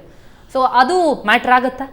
ಖಂಡಿತ matter of consideration for salaries, but they also have A discretion, salaries can be allowed ಅಂತ. ಬಟ್ ನನ್ನ ಪ್ರಕಾರ 23ನೇ ತಾರೀಕು ಈ ಕೇಸ್ ಪೋಸ್ಟಿಂಗ್ ಮಾಡಿದಾರಲ್ವಾ, 23 ಕಟ್ಟಿಬಿಡ್ತಾರೆ ಅಥವಾ ಗ್ಯಾರಂಟಿ ಕೊಡ್ತಾರೆ. ಅದಕ್ಕೆ ಮೇಲೆ ಮುಂದುವರಿಯಕ್ಕಾಗಲ್ಲ unless and otherwise there is an assessment order contrary to the effect that demand is wrong. Yes, but Ravindra Reshme ಅವರೇ, ಈಗ ಅವರು ಬರುವ ದಿನಗಳಲ್ಲಿ ಅವರು ಹಣ ಕಟ್ಟಬಹುದು, ಆದರೆ ಪ್ರಜಾಪ್ರಭುತ್ವದ ಸೀಸ್ ಆಯಿತು ಅನ್ನುವಂಥ ವಾದವನ್ನು ಅವರು ಬಿಡೋದಿಲ್ಲ ಅಂತ ಅನಿಸುತ್ತೆ. ಇದು ಬಹಳ ದೊಡ್ಡ ಅಸ್ತ್ರ ಆಗತ್ತೆ ಅಂತೀರಾ, ಅಥವಾ ಅದು ನಿಜಕ್ಕೂ ಕೂಡ ಜನರ ಮನಸ್ಸನ್ನು ತಲುಪುತ್ತೆ ಅಂತೀರಾ? ಆಗಿದ್ರೆ ಬಿಲ್ಕಿಸ್ ಬಾಂಡ್ ಪ್ರಕರಣದಲ್ಲಿ ಮತ್ತು ಚುನಾವಣಾ ಬಾಂಡ್ ಪ್ರಕರಣದಲ್ಲಿ ಸುಪ್ರೀಂ ಕೋರ್ಟ್ ನ ನ್ಯಾಯಪೀಠಗಳು ಇಷ್ಟು ತೀಕ್ಷ್ಣವಾದ ತೀರ್ಪುಗಳನ್ನು ಕೊಡೋಕೆ ಸಾಧ್ಯತೆನೇ ಇರ್ತಿರ್ಲಿಲ್ಲ. ಯಾಕಂದ್ರೆ ಹಿಂದೆ ತುರ್ತು ಪರಿಸ್ಥಿತಿ ಇದ್ದಾಗ ನ್ಯಾಯಾಂಗ ಕೂಡ ಫ್ರೀಸ್ ಆಗ್ಬಿಟ್ಟಿತ್ತು. ನಮಗೆ ಕಮಿಟೆಡ್ ಜುಡಿಷಿಯರಿ ಬೇಕು ಅನ್ನೋ ಒಂದು ಸಿದ್ಧಾಂತವನ್ನ ಪ್ರತಿಪಾದಿಸ್ತಾ ಇದ್ರು ಕಾಂಗ್ರೆಸ್ ನಾಯಕರು ಇಂದಿರಾ ಗಾಂಧಿ ಅವರ ಒಡ್ಡೋಲಗದಲ್ಲಿ. ನೋಡಿ, ಇದೇ ಕಾಂಗ್ರೆಸ್ ಪಕ್ಷ ಅಧಿಕಾರದಲ್ಲಿತ್ತು, UPA ಸರ್ಕಾರ ಇದ್ದಾಗ 2012-13ರಲ್ಲಿ ಅವರ ಪಾಲುದಾರ ಪಕ್ಷವಾಗಿರೋ RJD ಪಕ್ಷದ ಪಿತಾಮಹ ಲಾಲು ಪ್ರಸಾದ್ ಯಾದವ್ ಅವರಿಗೆ ಭ್ರಷ್ಟಾಚಾರ ಪ್ರಕರಣದಲ್ಲಿ ಶಿಕ್ಷೆ ಆಗುತ್ತೆ. 5 ವರ್ಷ ಜೈಲು ಶಿಕ್ಷೆ ಆಗಿದ್ರಿಂದ ಅವರು ಆಟೋಮ್ಯಾಟಿಕ್ ಆಗಿ ಅವರ ಸಂಸತ್ತಿನ ಸದಸ್ಯತ್ವ ಹೋಗ್ಬಿಡುತ್ತೆ ಅನ್ನೋ ಒಂದು ಆತಂಕ ಮೂಡಿ ಅವ್ರಿಗೆ ತಾತ್ಕಾಲಿಕ ರಿಲೀಫ್ ಕೊಡಬಹುದು ಅನ್ನೋ ದೃಷ್ಟಿಯಿಂದ ಏನ್ ಮಾಡಿದ್ರು, UPA ಸರ್ಕಾರ, ಮನಮೋಹನ್ ಸರ್ಕಾರ ಒಂದು ಸುಗ್ರೀವಾಜ್ಞೆ ಹೊರಡಿಸಿತ್ತು. ಅವರ ಅಂತಿಮ ಅಪೀಲು ಇತ್ಯರ್ಥ ಆಗೋವರೆಗೂ ಸದಸ್ಯತ್ವ ಅಬಾಧಿತವಾಗಿ ಮುಂದುವರಿಲಿ ಅನ್ನೋ ಒಂದು ಅನುಕೂಲ ಮಾಡಿಕೊಡೋದು, ಒಂದು ತಾತ್ಕಾಲಿಕ ರಿಲೀಫ್ ಕೊಡೋ ಉದ್ದೇಶ ಸುಗ್ರೀವಾಜ್ಞೆ. ಆಗ ಇದೇ ರಾಹುಲ್ ಗಾಂಧಿ ಅವರು, ಅದು ತಮ್ಮ ಪ್ರಧಾನ ಮಂತ್ರಿ ಅವರು ವಿದೇಶ ಪ್ರವಾಸಕ್ಕೆ ಹೋಗಿದ್ರು. ವಿದೇಶ ಪ್ರವಾಸದ ವಾಪಸ್ ಬರೋ ಸಂದರ್ಭದಲ್ಲಿ ಯಾವುದೋ ಒಂದು ಪತ್ರಿಕಾಗೋಷ್ಠಿಗೆ ಏಕ್ದಮ್ ನುಗ್ತಾರೆ, ಆ ಸುಗ್ರೀವಾಜ್ಞೆಯನ್ನು ಹೀಯಾಳಿಸ್ತಾರೆ. ಏನೋ ಒಬ್ಬ ಭ್ರಷ್ಟಾಚಾರದ ಶಿಕ್ಷೆಗೊಳಗಾಗಿರೋ ವ್ಯಕ್ತಿಗೆ ರಕ್ಷಣೆ ಕೊಡೋದಂದ್ರೆ ಏನೋ, ಇದಕ್ಕಿಂತ ಅನೈತಿಕ ನಡವಳಿ ಇನ್ಯಾವುದು ಇರ್ಲಿಕ್ಕೆ ಸಾಧ್ಯ ಇಲ್ಲ. ಕಾಂಗ್ರೆಸ್ ಪಕ್ಷಕ್ಕೆ ಅವಮಾನ, ಸಂವಿಧಾನಕ್ಕೆ ಅವಮಾನ, ಕಾನೂನು ವ್ಯವಸ್ಥೆಗೆ ಅಪಚಾರ ಅಂತೆಲ್ಲ ಹೇಳ್ಬಿಟ್ಟು ಪರಪರ ಹರಿದಾಕ್ಬಿಟ್ಟಿದ್ರು. ತಮ್ಮದೇ ಪಕ್ಷದ ಕ್ಯಾಬಿನೆಟ್ ಮಂತ್ರಿಮಂಡಲ ಪಾಸ್ ಮಾಡಿದ ಒಂದು ಸುಗ್ರೀವಾಜ್ಞೆಯನ್ನ ಈ ತರ ಪತ್ರಿಕಾಗೋಷ್ಠಿಯಲ್ಲಿ ಹರಿದಾಕ್ಬಿಟ್ಟು ತಮ್ಮ ನೈತಿಕ ಮಡಿವಂತಿಕೆಯನ್ನು ಪ್ರದರ್ಶಿಸಿದ್ರು ರಾಹುಲ್ ಗಾಂಧಿ ಅವರು. ಇವತ್ತು ಮತ್ತೆ ಅದೇ ಲಾಲು ಪ್ರಸಾದ್ ಯಾದವ್ ಜೊತೆಗೇನೆ ಬಿಹಾರ್ನಲ್ಲಿ ತಮ್ಮ ಅಸ್ತಿತ್ವ ರಕ್ಷಣೆಗಾಗಿ ಅವರು ಹೊಂದಾಣಿಕೆ ಮಾಡ್ಕೊಂಡಿದ್ದಾರೆ. ಹೊಂದಾಣಿಕೆ ರಾಜಕೀಯ ಸದಾ ಇದ್ದಿದ್ದೇ ಸರ್. ಆದ್ರೆ ಈ ವಿಚಾರದಲ್ಲಿ ಕಾಂಗ್ರೆಸ್ನ ನಡೆ ಏನಾಗಬಹುದು? ಈ ವಿಚಾರದಲ್ಲಿ ಏನಾಗಿದೆ ಅಂತಂದ್ರೆ, ಕಾಂಗ್ರೆಸ್ ಪಕ್ಷದ ಆರ್ಥಿಕ ವ್ಯವಹಾರಗಳ ಬಗ್ಗೆ ಸಾರ್ವಜನಿಕರಿಗೆ ಡೌಟ್ ಬಂದಿದ್ದು ಯಾವುದು ಅಂತಂದ್ರೆ ನ್ಯಾಷನಲ್ ಹೆರಾಲ್ಡ್ ಪತ್ರಿಕೆಯ ಪ್ರಕರಣದಲ್ಲಿ. ಅಲ್ಲೇನಾಗಿತ್ತು, ನ್ಯಾಷನಲ್ ಹೆರಾಲ್ಡ್ ಪತ್ರಿಕೆ ಯಂಗ್ ಇಂಡಿಯಾ ಪಬ್ಲಿಕೇಶನ್ ಅನ್ನೋ ಹೆಸರಲ್ಲಿ ಬರ್ತಾ ಇತ್ತು. ಏಕ್ದಮ್ ಅದ್ರ ಪ್ರಕಟಣೆ ನಿಂತು ಹೋಗಿತ್ತು. ಎಷ್ಟೋ ದಿವಸದ ನಂತರ ಕಾಂಗ್ರೆಸ್ ಕರ್ನಾಟಕದಲ್ಲಿ ಅಧಿಕಾರದಲ್ಲಿದ್ದಾಗ್ಲೇನೆ, ಹಿಂದಿನ ಸಿದ್ದರಾಮಯ್ಯ ಸರ್ಕಾರ ಇದ್ದಾಗ್ಲೇನೆ ಬೆಂಗಳೂರಿನಲ್ಲೇ ಪುನರಾರಂಭ ಮಾಡಿದ್ರು. ಒಂದು ದೊಡ್ಡ ಅಂಬೇಡ್ಕರ್ ಭವನದಲ್ಲಿ ಒಂದು ಫಂಕ್ಷನ್ ಮಾಡಿ ಪುನರಾರಂಭ ಮಾಡಿದ್ರು. ಸರ್ ಬರ್ತೀನಿ. ಈಗ ಈ ಎಲ್ಲ ಪ್ರಶ್ನೆಗಳು ಏನ್ ಎದ್ದಿವೆ ಅದಕ್ಕೆ ಉತ್ತರವನ್ನ ಪಡ್ಕೊಳ್ಳುವಂತ ಪ್ರಯತ್ನ ಆಗ್ಬೇಕಾಗತ್ತೆ. ಕಾಂಗ್ರೆಸ್ ವಕ್ತಾರರು ನಮ್ಮ ಜೊತೆ ಈಗ ಜಾಯ್ನ್ ಆಗಿದ್ದಾರೆ, ನಟರಾಜ್ ಗೌಡ್ರೆ ನಮಸ್ಕಾರ, ಕಾರ್ಯಕ್ರಮಕ್ಕೆ ಸ್ವಾಗತ ತಮ್ಗೆ. ನಮಸ್ತೆ ಸರ್. ಡಿಬೇಟಿಗೆ ತಡ ಆಯ್ತು, ಆದ್ರೆ ನಿಮ್ದು ನಿಜಕ್ಕೂ ರಿಟರ್ನ್ಸ್ ನಲ್ಲೂ ತಡ ಹೋಗಿದ್ದು ಬಹಳ ದೊಡ್ಡ ಸಮಸ್ಯೆ ಆಯ್ತಾ? ಆ ಸಮಸ್ಯೆನೇ ಈಗ ಬಂಡವಾಳ ಮಾಡ್ಕೊಳ್ಳುವಂತ ಪ್ರಯತ್ನ ಮಾಡ್ತಾ ಇದೆಯಾ ಕಾಂಗ್ರೆಸ್ ಅಂತ? ಈಗ ಅಕೌಂಟ್ ಸೀಸ್ ಆಗಿದ್ದಕ್ಕೆ ಸರ್, ಈಗ ಪ್ರಜಾಪ್ರಭುತ್ವನೇ ಸೀಸ್ ಅನ್ನೋ ಮಟ್ಟಕ್ಕೆ ಕಾಂಗ್ರೆಸ್ ಮಾತನಾಡ್ತಾ ಇದೆ ಅಂತಂದ್ರೆ ಆದ ತಪ್ಪನ್ನ ಮುಚ್ಚಾಕೋ ಪ್ರಯತ್ನ ಮಾಡ್ತಾ ಇದೆಯಾ ಅಂತ? ಇಲ್ಲ ಈಗ ನೋಡಿ, ಅಕೌಂಟ್ ಸೀಸ್ ಮಾಡೋ ಕಾರಣ ಏನು, ಸಮಯ ಯಾವುದು, ಉದ್ದೇಶ ಏನು ಅನ್ನೋದು ಇಡೀ ದೇಶ ಜನ ನೋಡ್ತಾ ಇದ್ದಾರೆ. ಅಂದ್ರೆ ಸರ್, ತಮ್ಮ ಪರವಾಗಿ ಆದ್ರೆ ಉದ್ದೇಶ ಸರಿ, ಸಮಯ ಸರಿ, ಸಂದರ್ಭ ಸರಿ, ಕಾನೂನು ಸರಿ. ತಮ್ಮ ವಿರುದ್ಧವಾಗಿ ಆಯ್ತು ಅಂತಂದ್ರೆ ಎಲ್ಲವೂ ಕೂಡ ಟಾರ್ಗೆಟ್ ಅಂತಲ್ಲ? ಇಲ್ಲ ನೋಡಿ, ಈಗ ಏನ್ ಗೊತ್ತಾ, ನೋಡಿ ಈಗ ಆದಾಯ ತೆರಿಗೆ ವಿಷಯದಲ್ಲಿ IT ಇಲಾಖೆ ಏನು ನಿಷ್ಪಕ್ಷಪಾತವಾಗಿ ಕೆಲಸ ಮಾಡ್ತಾ ಇದೆ ಅಂತ ಯಾರಾದ್ರೂ ದೇಶ ಜನ ನಂಬಿಲ್ಲ. ಅದನ್ನ ಯಾವಾಗ ಉಪಯೋಗಿಸ್ಕೊಬೇಕು ಅನ್ನೋದು ಕೇಂದ್ರ ಸರ್ಕಾರಕ್ಕೆ ಗೊತ್ತು, ಯಾವ ಸಮಯದಲ್ಲಿ ಉಪಯೋಗಿಸ್ಕೋಬೇಕು ಅಂತ ಕೇಂದ್ರ ಸರ್ಕಾರಕ್ಕೆ ಗೊತ್ತು. ಬಿಜೆಪಿಗೆ ಯಾವಾಗ ಮುಖಭಂಗ ಆಗಿದೆ ಸುಪ್ರೀಂ ಕೋರ್ಟ್ ಅಲ್ಲಿ ಎಲೆಕ್ಟ್ರಲ್ ಬಾಂಡ್ ವಿಷಯವಾಗಿ, ಯಾವಾಗ ಸುಪ್ರೀಂ ಕೋರ್ಟ್ ಆರ್ಡರ್ ಬಂದಿದೆ, SBIಗೆ ನಿರ್ದೇಶನ ಕೊಟ್ಟಿದ್ದಾರೆ 15 ದಿನದಲ್ಲಿ ನೀವು ಚುನಾವಣಾ ಆಯೋಗಕ್ಕೆ ಎಲ್ಲಾ ಮಾಹಿತಿಯನ್ನ ಕೊಡ್ಬೇಕು ಅಂತ. ಬಿಜೆಪಿಗೆ ಇವಾಗ ಭಯ ಬಂದಿದೆ. ಯಾರ್ಯಾರ್ತವೋ ಅವರು 5,000 ಕೋಟಿ ರೂಪಾಯಿಯನ್ನ ಎಲೆಕ್ಟ್ರಲ್ ಬಾಂಡ್ ಮುಖಾಂತರ ತೆಗೆದುಕೊಂಡಿದ್ದಾರೋ ಇಲ್ಲಿವರೆಗೂ, ಅದು ಯಾರ್ಯಾರ್ದು ಕಪ್ಪು ಹಣನೋ ಅಥವಾ ಯಾರ್ಯಾರಿಗೆ ಕಿಕ್ ಬ್ಯಾಕ್ ಇಂದ ಹಣವನ್ನು ಪಡ್ಕೊಂಡಿದ್ದಾರೋ ಎಲ್ಲ ಈಗ ಬಹಿರಂಗ ಆಗುತ್ತೆ. ನಿಮ್ಮ ಅಕೌಂಟ್ ಯಾಕೆ ಸೀಸ್ ಆಗುತ್ತೆ ಸರ್? ಅದಕ್ಕೂ ಏನ್ ಸಂಬಂಧ? IT ಇಲಾಖೆ ಈಗ ಬಾಂಡ್ ರದ್ದಾಯ್ತೋ ಅದನ್ನ ನೋಡ್ಕೊಂಡು ತಮ್ಮ ಅಕೌಂಟ್ ಗಳನ್ನ ಸೀಸ್ ಮಾಡುತ್ತಾ? ಬಹಳ ಸಂಬಂಧ ಇದೆ. ಇವಾಗ ಜನಗಳ ದಿಕ್ಕನ್ನು ತಪ್ಪಿಸ್ಬೇಕು, ಜನಗಳ ದಿಕ್ಕನ್ನು ತಪ್ಪಿಸ್ಬೇಕು. ಈಗ ಇಲ್ಲಿ ಇರ್ರೆಗ್ಯುಲಾರಿಟೀಸ್ ಇದೆ ಅಂತ ಹೇಳಿ ತೋರಿಸ್ಬೇಕು. ಆ ಕಾರಣಕ್ಕಾಗಿ ಸೀಸ್ ಮಾಡುವಂತದ್ದು ನೋಡಿ, ಅದು ಮೇಲ್ಮನವಿ ಇದೆ. ಈಗ ದಂಡ ಹಾಕಿದ್ರೆ ದಂಡಕ್ಕೆ ಮೇಲ್ಮನವಿ ಇದೆ, ಅದು ಇತ್ಯರ್ಥ ಆಗೋವರೆಗೂ ಇವರು ಕಾಯ್ಬೇಕೆ ಹೊರತು ಅಕೌಂಟ್ ಗಳನ್ನ ಸೀಸ್ ಮಾಡುವಂತದಲ್ಲ. ಇದು ಏನು ಬಿಜೆಪಿ ತರ ಕಪ್ಪು ಹಣವನ್ನ ತೆಗೆದುಕೊಂಡು ಈ ಹಣವನ್ನ ಉಪಯೋಗಿಸ್ತಾ ಇರ್ತದಲ್ಲ. ಇದು ಜನಗಳ ದೇಣಿಗೆಯಿಂದ ಪಡ್ಕೊಂಡಿರ್ತಕ್ಕಂಥ ಹಣವನ್ನ ಅವರು ಸೀಸ್ ಮಾಡಿ, ಎಲ್ಲದಕ್ಕೂ ಲೆಕ್ಕ ಇದೆ, ಎಲ್ಲದಕ್ಕೂ ಅಕೌಂಟಿಂಗ್ ಇದೆ, ತಡವಾಗಿದೆ ಅಂತ ಹೇಳ್ಬಿಟ್ಟು ಇವು ಸೀಸ್ ಮಾಡ್ಲಿಕ್ಕೆ ಸಾಧ್ಯ ಆಗೋದಿಲ್ಲ. ಇದು ಉದ್ದೇಶ ಪೂರ್ವಕವಾಗಿ ಮಾಡಿರುವಂತದ್ದು. ಸ್ವಲ್ಪ ತಮ್ಮ ಮುಖದ ಕಡೆ ತಿರ್ಸ್ಕೊಳ್ಳಿ, ತಮ್ಮ ಮುಖ ಸ್ಪಷ್ಟವಾಗಿ ಕಾಣ್ತಾ ಇಲ್ಲ, ಅವಾಗ ತಮ್ಮ ಸಂದೇಶ ಕೂಡ ಸ್ಪಷ್ಟವಾಗಿ ತಲುಪುತ್ತೆ ಅನ್ನೋದಷ್ಟೇ. ಎಸ್ ನಟರಾಜ್ ಗೌಡ್ರೆ, ಈಗ ದೆಹಲಿ IT ಟ್ರಿಬ್ಯುನಲ್ ಮೊರೆ ಹೋದ್ರಿ, ಅಲ್ಲಿ ಈಗ ಅಕೌಂಟ್ ಸೀಸ್ ಆಗಿದ್ದೆಲ್ಲ ಮತ್ತೆ ಆಕ್ಟಿವ್ ಆಗಿದೆ. ಈಗ ಮುಂದಿನ ಹೆಜ್ಜೆ ಏನು ಕಾಂಗ್ರೆಸ್ನದ್ದು? ಈಗ ಏನ್ ಬಾಕಿ ಉಳಿಸ್ಕೊಂಡಿದ್ದು ಅದನ್ನ ಕಟ್ಲೇಬೇಕಲ್ವಾ? ಆ ಕಟ್ಟೋಕ್ಕಿಂತ ಮುಂಚೆ ಇಷ್ಟೊಂದು ಡ್ರಾಮಾ ಯಾಕೆ? ಒಂದೇನಂದ್ರೆ ಈಗ ನಮಗೆ ದಂಡ ಹಾಕಿದ್ದಾರೋ ಅದು ನಾವು ಮೇಲ್ಮನವಿಗೆ ಹೋಗಿದ್ದೇವೆ, ಅಲ್ಲಿ ನ್ಯಾಯಾಲಯದ ಮೇಲೆ ಅಲ್ಲಿ ಏನು ನಾವು ನಂಬಿಕೆ ಇದೆ, ವ್ಯವಸ್ಥೆ ಮೇಲೆ ನಂಬಿಕೆ ಇದೆ, ಅದನ್ನ ನಾವು ಜಯಿಸ್ಕೊಂತೀವಿ, ಅದು ವಿಷಯ ಅಲ್ಲ. ಇಲ್ಲಿ ವಿಷಯ ಇರ್ತಕ್ಕಂಥದ್ದು ಬಿಜೆಪಿ ಯಾವ ಸಮಯದಲ್ಲಿ ತಮ್ಮ ಆದಾಯ ತೆರಿಗೆ ಇಲಾಖೆಯನ್ನು ಉಪಯೋಗಿಸ್ಕೊಂತದೆ, ಯಾವ ಸಮಯದಲ್ಲಿ ವಿರೋಧ ಪಕ್ಷಗಳನ್ನ ಎದುರಿಸಲಿಕ್ಕೆ ಪ್ರಯತ್ನ ಮಾಡ್ತದೆ. ಅಲ್ಲ, ಈ ದೇಶದ ಇಡೀ ದೇಶದಲ್ಲಿರ್ತಕ್ಕಂಥ ಕಾಂಗ್ರೆಸ್ ಪಕ್ಷ ಒಂದು ದೊಡ್ಡ ಪಕ್ಷ. ಈ ಸಮಯದಲ್ಲಿ ನೀವು ಉದ್ದೇಶ ಪೂರ್ವಕ ಚುನಾವಣೆಗೆ ಪೂರ್ವವಾಗಿ, ಚುನಾವಣೆ ಘೋಷಣೆ ಆಗುತ್ತೆ 2 ವಾರದಲ್ಲಿ, ಚುನಾವಣೆಗೆ ಪೂರ್ವವಾಗಿ ನೀವು ಅವರ ಅಕೌಂಟ್ ಗಳನ್ನ ಸೀಸ್ ಮಾಡ್ತೀರಾ ಅಂದ್ರೆ ಯಾರ್ಯಾರು ದೇಣಿಗೆ ಕೊಡ್ತಾರೆ ಅವರೆಲ್ಲರಿಗೂ ಒಂದು ಬೆದರಿಕೆಯ ವಾತಾವರಣವನ್ನ ನೀವು ಸೃಷ್ಟಿ ಮಾಡ್ಲಿಕ್ಕೋಸ್ಕರ ಉದ್ದೇಶ ಪೂರ್ವಕವಾಗಿ ಈ ಇಷ್ಟು ದಿನ ಬಾಕಿ ಉಳಿಸ್ಕೊಂಡಿತ್ತು, ಅದನ್ನ ಸರಿಪಡಿಸ್ಬೇಕು ಅನ್ನುವಂತ ಪ್ರಯತ್ನ ಕಾಂಗ್ರೆಸ್ ಯಾಕೆ ಹೋಗ್ಲಿಲ್ಲ? ಅವ್ರು ಆತರ ಆಕ್ಷನ್ ಮಾಡಬಹುದು, ಅದನ್ನ ಬಳಸ್ಕೊಳ್ಬಹುದು ಅನ್ನುವಂತ ಭಯ ತಮಗಿದೆ ಅಂತಂದ್ರೆ ತಾವ್ ಎಲ್ಲ ರೀತಿಯಲ್ಲೂ ಸರಿಯಾಗಿದ್ಬಿಟ್ರೆ ಯಾರು ಕೂಡ ತಮ್ಮ ಮೇಲೆ ಗೂಬೆ ಕೂರ್ಸಕ್ ಆಗಲ್ವಲ್ಲ? 5 ವರ್ಷ ಸಮಯ. ಈಗ ಅಲ್ಲಿ ಏನು ಯಾವ ಇರ್ರೆಗ್ಯುಲಾರಿಟಿ ಇದೆಯಾ, ಅಲ್ಲಿ ಅವರು ತಡವಾಗಿ ನೀವು ಫೈಲ್ ಮಾಡಿದ್ರೆ ಅಂತ ಹೇಳಿ ಫೈನ್ ಹಾಕಿದ್ದಾರೆ. ಫೈನ್ ನಾವು ಮೇಲ್ ಚಾಲೆಂಜ್ ಮಾಡಿದ್ದೀವಿ, ಅದನ್ನ ನಾವು ಇತ್ಯರ್ಥ ಮಾಡ್ಕೊಂತೀವಿ. ಅಷ್ಟರೊಳಗೆ ನೀವು ಅಕೌಂಟ್ ಸೀಸ್ ಮಾಡುವಂತ ಉದ್ದೇಶ ಏನು ನಿಮ್ದು? ನಿಮ್ಮ ಉದ್ದೇಶ ಅಂದ್ರೆ ಕಾಂಗ್ರೆಸ್ ನಾವೇನ್ ಈಗ ಹೋದ ವರ್ಷದ ಮಾತಾಡ್ತಿಲ್ಲ, ಇಷ್ಟು ವರ್ಷದ ಕಾಲ ಅದನ್ನ ತಳ್ಕೊಂಡ್ ಬಂದಿದೆ ಅಂತಂದ್ರೆ, 4 ಬ್ಯಾಂಕ್ ಖಾತೆಗಳು ಸೀಸ್ ಆಗೋ ಮಟ್ಟಕ್ಕೆ ಹೋಗಿದೆ ಅಂತಂದ್ರೆ ಏನೂ ಇರ್ರೆಗ್ಯುಲಾರಿಟೀಸ್ ಇಲ್ಲ ಅಂತಲ್ಲ ತಮ್ಮ ಪ್ರಕಾರ? ಏಕಾಏಕಿ ಬಿಜೆಪಿಗೆ ಬಾಂಡ್ ರದ್ದಾಯ್ತು ಅಂತ ಬೇಸರ ಆಯ್ತು ಅಂತ ತಮ್ಮ ಅಕೌಂಟ್ ಸೀಸ್ ಮಾಡ್ಸಂತೆ ಹಾಗೆ ನಡೆದು ಬಿಡುತ್ತಾ ಸರ್? ಅಷ್ಟು ಸುಲಭನಾ? ನೋಡಿ, ಈಗ ಯಾರು ಅಲ್ಲಿ ಕರಪ್ಷನ್ ಮಾಡಿ ಯಾವ್ದೋ ಹಣವನ್ನ ತಗೊಂಡು ಅಲ್ಲಿ ಸ್ಟಾಕ್ ಮಾಡಿಲ್ಲ. ಬಿಜೆಪಿ ತರ ಬ್ಲಾಕ್ ಮನಿ ಅಂತ ಇಟ್ಕೊಂಡಿಲ್ಲ. ಬಿಜೆಪಿ ತರ ಎಲೆಕ್ಟ್ರಲ್ ಬಾಂಡ್ ಅಲ್ಲಿ ಹಣವಂತ ಇಟ್ಕೊಂಡು ಕಿಕ್ ಬ್ಯಾಕ್ ತಗೊಂಡು ಟ್ರಿಬ್ಯುನಲ್ ಏನ್ ಹೇಳಿದೆ? ನೋಡಿ, ಬೇರೆ ಪ್ರಕ್ರಿಯೆಗಳು ನಡೀತವೆ, ಆದ್ರೆ ಉದ್ದೇಶ ಬಿಜೆಪಿಯ ಉದ್ದೇಶ ಸರಿ ಇದೆಯಾ ಅನ್ನೋದು ನಾವು ಕೇಳಬೇಕಾಗ್ತದೆ. ಬಿಜೆಪಿ ಯಾವ ರೀತಿಯಾಗಿ ಇಡಿಯನ್ನ, ಐಟಿಯನ್ನ, ಸಿಬಿಐನ ವಿವಿಧ ವ್ಯಕ್ತಿಗಳ ಮೇಲೆ, ಬಿಜೆಪಿಯೇತರ ಪಕ್ಷಗಳ ಮೇಲೆ ಯಾವ ರೀತಿಯಾಗಿ ಉಪಯೋಗಿಸ್ಕೊಂತ ಇದ್ದಾರೆ ಅನ್ನೋದನ್ನ ಕೇಳೋಣ. ಹಾಗಿದ್ರೆ ನೇರವಾಗಿ ಅನಂತಕುಮಾರ್ ಅವರೇ ಅವರು ಹೇಳ್ತಾ ಇರೋದು ಬಿಜೆಪಿ ಬಳಸ್ಕೊಳ್ತಾ ಇದೆ ಐಟಿ ಸಂಸ್ಥೆಯನ್ನ ಅಂತ. ನೋಡಿ, ಅವರು ಇದನ್ನ ಯಾವಾಗ್ಲೂ ಕಾಂಗ್ರೆಸ್ನವರು ಒಂದು ಅಸ್ತ್ರ ತರ ಮಾಡ್ಕೊಂಡ್ಬಿಟ್ಟಿದ್ದಾರೆ. ಡೆಮೋಕ್ರಸಿ ಕಗ್ಗೊಲೆ, ಇವರು ನಾವು ಆಪೋಸಿಷನ್ ಪಾರ್ಟೀಸ್ನೆಲ್ಲ ಕತ್ತಿ ಚಿಕ್ತಾ ಇದ್ದಾರೆ, ಡೆಮೋಕ್ರಸಿನ ಸಾಯಿಸ್ತಾ ಇದಾರೆ ಅಂತ. ರವೀಂದ್ರ ರೇಷ್ಮೆ ಅವರು ಚೆನ್ನಾಗಿ ಹೇಳಿದ್ರು. ಎಮರ್ಜೆನ್ಸಿ ಟೈಮಲ್ಲಿ ಆಗಿದ್ದೆಲ್ಲ ನೋಡ್ಬಿಟ್ರೆ ನಮ್ಮ ಲೀಡರ್ಗಳೆಲ್ಲ ಜೈಲಲ್ಲಿದ್ರು. ನಾವು ಪೊಲಿಟಿಕಲ್ ಪಾರ್ಟಿ ಆಗಿ ಬೆಳಿಲೇ ಇಲ್ಲ. ಪೊಲಿಟಿಕಲ್ ಪಾರ್ಟಿಯಿಂದ ಮುಂದೆ ಬಂದು ನಟರಾಜ್ ಗೌಡ್ರ ಒಂದೇ ನಿಮಿಷ ಮಾತಾಡ್ಬಿಡ್ತೀನಿ. ಈ ದಶಕದಲ್ಲಿ ಏನಾಗ್ತಾ ಇದೆ, ಸುಪ್ರೀಂ ಕೋರ್ಟ್ ಅಲ್ಲಿ 4 ಜನ ಜಡ್ಜ್ಗಳು ರಸ್ತೆಗೆ ಬಂದ್ಬಿಟ್ಟು ಡೆಮಾಕ್ರಸಿ ಡೇಂಜರ್ ಅಂದ್ರು. ಅದನ್ನ ಅವ್ರು ನಟರಾಜ್ ಗೌಡ್ರೆ ಒಂದ್ ನಿಮಿಷ ಕೇಳಿಸ್ಕೊಳ್ಳೋ ಇದು ಇಟ್ಕೊಳ್ಳಿ. ಮೋಸ್ಟ್ಲಿ ನೀವು ಟ್ರಿಬ್ಯುನಲ್ದು ಮಾತುಗಳು ಕೇಳಿಸ್ಕೊಂಡಿಲ್ಲ ಅನ್ಸುತ್ತೆ ಕಾಂಗ್ರೆಸ್ನವರು, ಅದಕ್ಕೆ ದುಡ್ಡು ಕಡ್ದಿರ ಇವತ್ತು ಅಕೌಂಟ್ ಸೀಸ್ ಆಗಿದೆ. ಸ್ವಲ್ಪ ಕೇಳಿಸ್ಕೊಳ್ಳಿ, ದಯವಿಟ್ಟು ಕೇಳಿಸ್ಕೊಳ್ಳಿ. ನೋಡಿ, ಅವಾಗ ಎಮರ್ಜೆನ್ಸಿ ಟೈಮಲ್ಲೂ ಆಗಿತ್ತು, ಆದ್ರೆ ಪೊಲಿಟಿಕಲ್ ಪಾರ್ಟಿ ಏನಾದ್ರು ಸತ್ತೋದ್ವಾ? ಇನ್ನೂ ಜಾಸ್ತಿ ಮೇಲ್ ಬಂದ್ರು. ಯಾಕೆಂದ್ರೆ ಕಾಂಗ್ರೆಸ್ನವ್ರಿಗೆ ಒಂದು ಅರ್ಥ ಆಗ್ಬೇಕು, ಸತ್ಯದ ಜೊತೆ ನಿಲ್ಬೇಕು, ಸತ್ಯ ಮಾತಾಡ್ಬೇಕು. ಎರಡೂ ಮಾಡಲ್ಲ ಇವರು. ಸತ್ಯದ ಜೊತೆ ನಿಲ್ಲೋದು ಇಲ್ಲ, ಸತ್ಯ ಮಾತಾಡೋದು ಇಲ್ಲ. ಸುಮ್ನೆ ಸಂಸ್ಥೆಗಳ ಬಗ್ಗೆ ಕೆಟ್ಟ ವಿಚಾರಗಳನ್ನ ಹೇಳ್ತಾರೆ. ನೋಡಿ, ಒಂದು ಸಂಸ್ಥೆ ಐಟಿ ಇರ್ಬೋದು, ಇಡಿ ಇರ್ಬೋದು, ಅವರು ರೂಲ್ ಬುಕ್ ಪ್ರಕಾರ ಹೋಗ್ತಾ ಇರ್ತಾರೆ. ಅವ್ರೇನ್ ಬಿಜೆಪಿ ಕಾಂಗ್ರೆಸ್ ಅಲ್ಲ, ಅವರು ರೂಲ್ ಬುಕ್ ಪ್ರಕಾರ ಹೋಗ್ತಾ ಇರ್ತಾರೆ. ಆ ರೂಲ್ ಬುಕ್ ನಾನು ಪ್ರತಿಯೊಬ್ಬ ಸಿಟಿಸನ್, ಪ್ರತಿಯೊಂದು institution registered in this country follow ಮಾಡಬೇಕು. ರೂಲ್ ಬುಕ್ ಚೇಂಜ್ ಆಗಿದೆ, ಅದು as per BJP political VIMS and fancies ನಡೆಯಲ್ಲ ಈ ದೇಶದಲ್ಲಿ. ಅದು ಎಸ್ಪೆಷಲಿ ನರೇಂದ್ರ ಮೋದಿ ಗವರ್ಮೆಂಟ್ ಬಂದಾಗ್ಲಿಂದ ಅಂತೂ ಎಲ್ಲಾನು ರೂಲ್ ಬುಕ್ ಪ್ರಕಾರನೇ ನಡೀತಾ ಇದೆ. ಇವರ ಪ್ರಾಬ್ಲಮ್ ಏನು ಅಂತ ಹೇಳಿದ್ರೆ, ಇವರ ಹುಳುಕುಗಳನ್ನ ಎತ್ತಿ ತೋರಿಸಿದಾಗ ಯಾವುದೇ ಸಂಸ್ಥೆ ನೋಡಿ, ಯಾವಾಗ ಎಲೆಕ್ಷನ್ ಗೆಲ್ತಾರೋ ಅವಾಗ ಇವಿಎಂ ಬಗ್ಗೆ ಮಾತಾಡಲ್ಲ, ಇಲ್ಲಾಂದ್ರೆ ವೋಟಿಂಗ್ ಮಿಷಿನ್ ಸರಿ ಇಲ್ಲ ಅಂದ್ಬಿಡ್ತಾರೆ. ಆ ತರ ಸುಳ್ಳಿನ ಸುರಿಮೇಳೆ ಮಾಡ್ತಾನೆ ಇದಾರೆ ಇವರು ಜನದ ಮೇಲೆ. ಜನಕ್ಕೆ ಇವಾಗ ಅರ್ಥ ಆಗ್ಬಿಟ್ಟಿದೆ, ಇವ್ರು ಬರೀ ಸುಳ್ಳೆ ಆಯ್ತಾರೆ. ಆಮೇಲೆ ಇವರ ಹುಳುಕನ್ನ ಮುಚ್ಕೊಳ್ಳೋಕೋಸ್ಕರ ಬೇರೆ ಪೊಲಿಟಿಕಲ್ ಪಾರ್ಟಿ ಕಡೆಗೆ ಬೆರಳು ತೋರಿಸ್ತಾರೆ. ಈ ಬಗ್ಗೆ ಇಷ್ಟು ಪ್ರಶ್ನೆ ಕೇಳಿದ್ರು, ಯಾಕೆ 5 ವರ್ಷದಿಂದ ಹಣ ಕಟ್ಲಿಲ್ಲ, ಯಾಕೆ ಕಟ್ಲಿಲ್ಲ ಅನ್ನೋದನ್ನ ಒಂದು ಉತ್ತರ ಕೊಡ್ತಾ ಇದಾರೆ ಕಾಂಗ್ರೆಸ್ನವರು.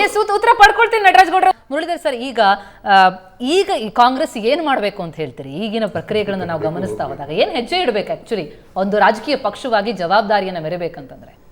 ಜನರಲಿ ಒಂದು ರೋಗಿ ಡಾಕ್ಟರ್ ಹತ್ರ ಬಂದಾಗ ಎಷ್ಟು ವರ್ಷದಿಂದ ತೊಂದರೆ ಇದೆ, ಏನೇನು ಮಾತ್ರೆ ತಗೊಂಡೆ, ಅದೆಲ್ಲ ಕೇಳೋ ಥರ ಅವರೇ ಅವಲೋಕನೆ ಮಾಡ್ಕೊಂಡಿರ್ತಾರೆ. ಬೆಸ್ಟ್ ವಿಚಾರ ಹಣ ಕಟ್ಬಿಟ್ಟು ಫರ್ದರ್ ಪ್ರೊಸೀಡಿಂಗ್ಸ್ ಹೋಗಬೇಕು. ಇದು ಆ್ಯಸ್ ಎ ಅಕೌಂಟೆಂಟ್ ಆಡಿಟರ್ ನಾವು ಮಾತಾಡೋದು.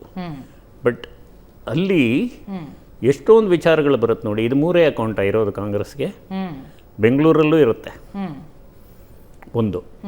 ಇಲ್ಲಿ discretionary lies with the income tax department. But the issue is basic core of the issue. ಅಲ್ಲಿ ಕೆಲವು ಸೆಕ್ಷನ್ಗಳಲ್ಲಿ demand should be reasonable, correct, without any other motive ಅನ್ನೋದು ಇರುತ್ತೆ. ಆ ಲೆವೆಲಲ್ಲಿ ಹೋದಾಗ ITAT ಅಂದರೆ tribunal can definitely say kindly look into this once again, your modus operandi is not correct ಅಂತ ಇನ್ಕಮ್ ಟ್ಯಾಕ್ಸ್ ಆಫೀಸಿಗೆ ವಾಪಸ್ಸು ಕಳಿಸ್ಬೋದು. ಓಕೆ, ಎಸ್ ನಟರಾಜ್ ಗೌಡ್ರೆ, ಈಗ ಒಂದೊಮ್ಮೆ IT ಇಲಾಖೆ ಕರೆಕ್ಟಾಗಿ ಕೆಲಸ ಮಾಡ್ತಾ ಇಲ್ಲ ಅಂತಂದ್ರೆ, ಅಥವಾ ನಿಜಕ್ಕೂ ಕೂಡ ಯಾರದ್ದೋ ಒತ್ತಾಯದ ಮೇರೆಗೆ ಅಕೌಂಟ್ ಸೀಸ್ ಮಾಡೋ ಮಟ್ಟಕ್ಕೆ ಹೋಗುತ್ತೆ ಅನ್ನೋಂಥ ತಮ್ಮ ವಾದವನ್ನೇ ಒಪ್ಕೊಳ್ಳೋಣ ಅಂತಾದ್ರೆ ಹಾಗೆ ಬಿಟ್ಬಿಡಕ್ಕಾಗತ್ತೆ ಸರ್? ತಾವು ಕೂಡ ಅದರ ವಿರುದ್ಧ ಆಕ್ಷನ್ಗಳನ್ನ ತೆಗೆದುಕೊಳ್ಬಹುದು, ಹೋರಾಟವನ್ನ ಮಾಡಬಹುದು. ಬರೀ ಆರೋಪ ಪ್ರತ್ಯಾರೋಪಗಳು ಕೇಳಿ ಬರುತ್ತೆ. ಪ್ರತಿ ಹಂತದಲ್ಲೂ ಕೂಡ ಕಾಂಗ್ರೆಸ್ನಿಂದ ಪ್ರೊಟೆಸ್ಟ್ಗಳಾಗತ್ತೆ. ಕಾನೂನಾತ್ಮಕವಾಗಿ ಮಾಡಬಹುದಲ್ಲ? ನೀವು ನಿಜ ಇಲ್ಲ ನೀವ್ ಹೇಳ್ತಾರ ನಿಜ ಇದೆ ನೋಡಿ. ತುಂಬಾ ಆಕ್ಟಿವ್ ಆಗಿರ್ತಕ್ಕ 500 ಪೊಲಿಟಿಕಲ್ ಪಾರ್ಟೀಸ್ ಇದೆ ದೇಶದಲ್ಲಿ.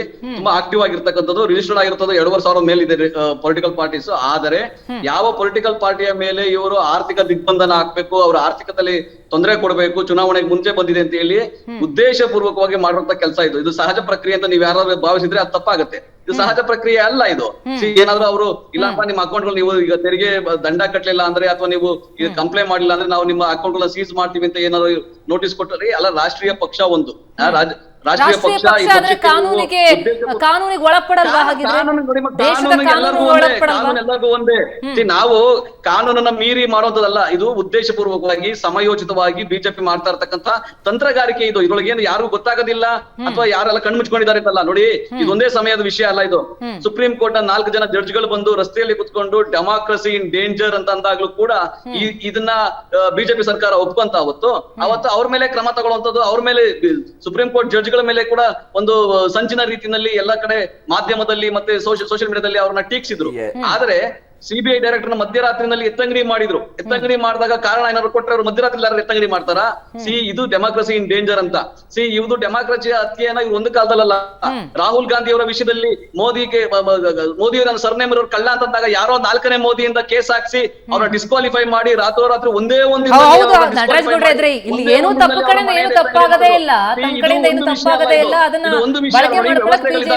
ನೋಡಿ, ಯಾವುದೇ ರಾಜಕೀಯ ಪಕ್ಷ ಬೇರೆ, ರಾಜಕಾರಣ ಬೇರೆ, ದುರ್ಬಲ ಮಾಡೋದನ್ನ ಸಂಚಾಗಿ ಬಿಜೆಪಿ ಹ್ಯಾಬಿಟ್ ಆಗಿ ಮಾಡ್ಕೊಂಡಿದೆ. ಇಡಿ ಉಪಯೋಗಿಸ್ಕೊಳ್ಳುತ್ತೆ, ಪಕ್ಷಗಳನ್ನ ಹೊಡೆಯುತ್ತೆ. IT ಉಪಯೋಗಿಸ್ಕೊಳ್ಳುತ್ತೆ, ಪಕ್ಷಗಳನ್ನ ಹೊಡೆಯುತ್ತೆ. CBI ಉಪಯೋಗಿಸ್ಕೊಳ್ಳುತ್ತೆ. ಮಹಾರಾಷ್ಟ್ರದಲ್ಲಿ NCPಗೆ ಏನ್ ಮಾಡ್ತು, ಉತ್ತರ ಪ್ರದೇಶದಲ್ಲಿ BSPಗೆ ಏನ್ ಮಾಡ್ತು. ನಟರಾಜ್ ಗೌಡ್ರೆ, ಏನ್ ದಂಡ ಕಟ್ಟಬೇಕು ತಾವು ಕಟ್ಟಿದ್ರೆ ಆಯ್ತಪ್ಪ, ಅದಕ್ಕೆ ಯಾಕೆ ಇಷ್ಟೊಂದು? ನಟರಾಜ್ ಗೌಡ್ರೆ, ಈಗ ಏನ್ ಮಾಡತ್ತೆ ಕಾಂಗ್ರೆಸ್? ಬರೀ ಬಿಜೆಪಿ ITಯನ್ನ ಬಳಸ್ಕೊಳ್ತು, ನಮ್ಮ ಅಕೌಂಟನ್ನ ಸೀಸ್ ಮಾಡ್ತು ಅಂತ ಅಳ್ತಾ ಕೂರ್ತೀರಾ? ಆದ ತಪ್ಪನ್ನ ಸರಿಪಡಿಸ್ಕೊಂಡು ದಂಡ ಎಷ್ಟಿದೆಯೋ ಕಟ್ತೀರಾ? ಏನ್ ಹೆಜ್ಜೆ ಕಾಂಗ್ರೆಸ್ನದು? ಇಲ್ಲ ನೋಡಿ, ಅದು ಕಾನೂನು ಪ್ರಕ್ರಿಯೆ ಏನಿದೆ, ಆದಾಯ ತೆರಿಗೆ ಇಲಾಖೆ ಪ್ರಕ್ರಿಯೆ ಇದೆ, ಅದನ್ನ ನಾವು ಮುಂದುವರಿಸ್ತೀವಿ. ಅದು ಒಂದು ವಿಷಯ. ಎರಡನೇ ವಿಷಯ ಏನಂದ್ರೆ, ಯಾವ ಸಮಯದಲ್ಲಿ ಯಾವ ಕಾರಣಕ್ಕಾಗಿ ಉದ್ದೇಶ ಪೂರ್ವಕವಾಗಿ ಬಿಜೆಪಿ ಸರ್ಕಾರ ಈ ಅಕೌಂಟ್ ಗಳನ್ನ ಸೀಸ್ ಮಾಡ್ಲಿಕ್ಕೆ ಆದಾಯ ತೆರಿಗೆ ಇಲಾಖೆಯನ್ನು ಬಿಟ್ಟಿತ್ತು, ಅದನ್ನ ಕೂಡ ನಾವು ಬಹಿರಂಗ ಮಾಡ್ತೀವಿ. ಇದೊಂದು ಪ್ರಕರಣ ಅಲ್ಲ. ಯಾವಾಗ ಅವರು ಇಡಿಯನ್ನ ಯಾವ ರೀತಿ ಉಪಯೋಗಿಸ್ಕೊಂತಾ ಇದ್ದಾರೆ, ITಯನ್ನ ಯಾವ ರೀತಿ ಉಪಯೋಗಿಸ್ಕೊಂತಾ ಇದ್ದಾರೆ ನಾವು ನೀವು ನೋಡಿದೀವಿ, ಬಹಳ ಬಾರಿ ಚರ್ಚೆ ಮಾಡಿದೀವಿ. ಇದು ಉದ್ದೇಶ ಪೂರ್ವಕವಾಗಿ ನಮ್ಮನ್ನ ಆರ್ಥಿಕವಾಗಿ ಡಿಫೈನ್ ಮಾಡೋದು ಹೇಗೆ ಅಂತ ನಟರಾಜ್ ಗೌಡ್ರೆ? ಸಮಯ ಇದೆಯಲ್ಲ, ಸಮಯ ಇದೆಯಲ್ಲ, ಈ ಸಮಯವನ್ನ ಕ್ರಮ ನೋಡ್ಕೊಳ್ಳೋದ ಅಥವಾ ಏನು ಎಲ್ಲರಿಗೂ ಮನವರಿಕೆ ಆಗುತ್ತೆ. ಈಗ ಆದಾಯ ತೆರಿಗೆದೇನಾದ್ರೂ ವಿಷಯ ಇದ್ರೆ ಅದು ನಾವು ಚಾಲೆಂಜ್ ಮಾಡಿ ಅದನ್ನ ಯಾವ ರೀತಿಯಾಗಿ ನಾವು ಲಾ ಬಿಟ್ಟು ಆಚೆ ಹೋಗ್ಲಿಕ್ಕೆ ಆಗಲ್ಲ, ಕಾನೂನು ಬಿಟ್ಟು. ಆದರೆ ಕಾನೂನು ಪ್ರಕ್ರಿಯೆಗಳನ್ನ ಕೂಡ ಯಾವ ಸಮಯದಲ್ಲಿ ನಿಮ್ಗೆ ಬೇಕಾದಾಗ ಬೇಕಾದವರ ಮೇಲೆ ನೀವು ಉದ್ದೇಶಪೂರ್ವಕವಾಗಿ ಮಾಡ್ತಿರಲ್ಲ, ಅದನ್ನ ನಾವು ಬಹಿರಂಗ ಮಾಡ್ತೀವಿ, ಜನತೆಗೆ ಹೋಗ್ತೀವಿ, ಬೇರೇನಿಲ್ಲ. ಪಬ್ಲಿಕ್ ಕೂಡ ನೋಡ್ತಾ ಇದಾರಲ್ಲ. ಬಿಜೆಪಿಗೆ ಒಂದು ಭಯ ಬಂದಿದೆ, ಈ ಲೋಕಸಭಾ ಚುನಾವಣೆಯಲ್ಲಿ ಇಂಡಿಯಾ ಮೈತ್ರಿಕೂಟ ಗೆಲುವು ಸಾಧಿಸಬಹುದು, ನಾವು ಸೋಲ್ತೀವಿ ಅನ್ನೋ ಒಂದು ವಿಶ್ವಾಸ ಅವ್ರಿಗೆ ಬಂದಿದೆ. ಆ ಸೋಲಿನ ಭಯದಲ್ಲಿ ಯಾವ ರೀತಿಯಾಗಿ ಅವ್ರು ನಡ್ಕೊಂತಾ ಇದಾರೆ ಅನ್ನೋದನ್ನ ನಾವೆಲ್ಲ ಕಡೆ ಕಾಣ್ತಾ ಇದ್ದೀವಿ. ರಾತ್ರೋರಾತ್ರಿ ಮಹಾರಾಷ್ಟ್ರದಲ್ಲಿ ಹೆಂಗೆ ರಾತ್ರೋರಾತ್ರಿ ನಮ್ಮ ಮಾಜಿ ಮುಖ್ಯಮಂತ್ರಿ ಒಬ್ಬರನ್ನ ಅವ್ರು ಹೆಂಗ್ ಸೇರ್ಕೊಂಡ್ರು, ರಾತ್ರೋರಾತ್ರಿ ಅಲ್ಲಿ JDU ಹೆಂಗೆ ಪಕ್ಷ ಯುವಕರೇ ಸೇರ್ಕೊಂತು, ಇವೆಲ್ಲ ನಾವು ಗಮನಿಸ್ತಾ ಇದೀವಿ. ಇದನ್ನ ಇವರು ಮುಂದುವರಿಸ್ತಾರೆ, ಇದನ್ನ ಕಡಿಮೆ ಮಾಡಲ್ಲ ಇವರು, ಇದನ್ನ ಮುಂದುವರಿಸ್ತಾರೆ. ಲೋಕಸಭಾ ಚುನಾವಣೆ ಆದ್ರೆ ಸುಳಿವು ಕೊಡ್ತಾ ಇದ್ರಿ ಅಂತ ಅನ್ಸುತ್ತೆ. ಒಟ್ರು ಏನೇ ಇದ್ರು ಸರ್, ಏನೇ ಆರೋಪ ಪ್ರತ್ಯಾರೋಪಗಳಿದೆ ದಂಡ ಏನಿದೆ ಕಟ್ಟಬಿಡಿ ಅನ್ನೋದು ನಮ್ಮ ಕಳಕಳಿ. ಥ್ಯಾಂಕ್ ಯು ಸೋ ಮಚ್ ತಮಗೆ ಚರ್ಚೆಯಲ್ಲಿ ಭಾಗಿಯಾಗಿದ್ದಕ್ಕೆ. ತಮ್ಮೂರಿಗೂ ಕೂಡ ಚರ್ಚೆಯಲ್ಲಿ ಒಂದು ರೂಲ್ಸ್ ಫಾಲೋ ಮಾಡಕ್ ಹೇಳಿ ರೂಲ್ಸ್ ನ Yes. ಎಲ್ಲಾರು ಇವ್ರ ರೂಲ್ಸ್ ಗಿಂತಲೂ ದೊಡ್ಡವರಲ್ಲ, ಸುಮ್ನೆ ಪೊಳ್ಳು ವಾದಗಳು ಬಿಟ್ಟು ಫಾಲೋ ಮಾಡ್ಬೇಕು ರೂಲ್ಸ್. ಬಿಜೆಪಿ ಮಾತಾ ಹೊರತು ಕಾನೂನಿಗಿಂತ ದೊಡ್ಡದು ಬಿಜೆಪಿ, ಕಾನೂನಿಗಿಂತ ದೊಡ್ಡದು ಎಲ್ಲರಿಗಿಂತ ದೊಡ್ಡದು ಬಿಜೆಪಿ. ಯಾರು ಇಲ್ಲ ಸರ್, ಜನರ ಅಂಗಳಕ್ಕೆ ತಾವೆಲ್ಲರೂ ಹೋಗೋರೆ, ಜನ ಡಿಸೈಡ್ ಮಾಡ್ತಾರೆ ಯಾರು ಸರಿ ಅನ್ನೋದನ್ನ. ಥ್ಯಾಂಕ್ ಯು ರವೀಂದ್ರ ಲಕ್ಷ್ಮಿ ಅವರೇ, ತಮಗೂ ಕೂಡ ಚರ್ಚೆಯಲ್ಲಿ ಭಾಗಿಯಾಗಿದ್ದಕ್ಕೆ. ಎಸ್, ಇರುವಂತದ್ದು ಸಿಂಪಲ್ ವಿಚಾರ. ಈಗ ತೆರಿಗೆ ಏನ್ ಬಾಕಿ ಉಳಿಸ್ಕೊಂಡಿದೆ ಅದನ್ನು ಕಟ್ಟಲೇಬೇಕಾಗತ್ತೆ. ಅದು ರಾಜಕೀಯ ಪಕ್ಷ ಆಗಿರ್ಲಿ, ಸರ್ಕಾರವೇ ಆಗಿರ್ಲಿ, ಅಥವಾ ಜನಸಾಮಾನ್ಯರೇ ಆಗಿರ್ಲಿ, ಕಾನೂನು ಎಲ್ಲರಿಗೂ ಒಂದೇ. ಅದನ್ನ ಪಾಲನೆ ಮಾಡಿದಲ್ಲಿ ಬಹುಶಃ ಈ ರೀತಿಯ ವಾದ ಪ್ರತಿವಾದಗಳು ಇರೋದೇ ಇಲ್ಲ ಅಂತ ಅನ್ಸುತ್ತೆ. ಥ್ಯಾಂಕ್ ಯು ಸೋ ಮಚ್ ತಮಗೆಲ್ಲರಿಗೂ ಕೂಡ ಚರ್ಚೆಯಲ್ಲಿ ಭಾಗಿಯಾಗಿದ್ದಕ್ಕೆ. ಇದಾಗಿತ್ತು ಇವತ್ತಿನ ವಿಶೇಷ. ನೇರ ದಿಟ್ಟ ನಿರಂತರ ಸುದ್ದಿಗಾಗಿ ನೋಡ್ತಾ ಇರಿ ಏಷ್ಯಾನೆಟ್ ಸುವರ್ಣ ನ್ಯೂಸ್.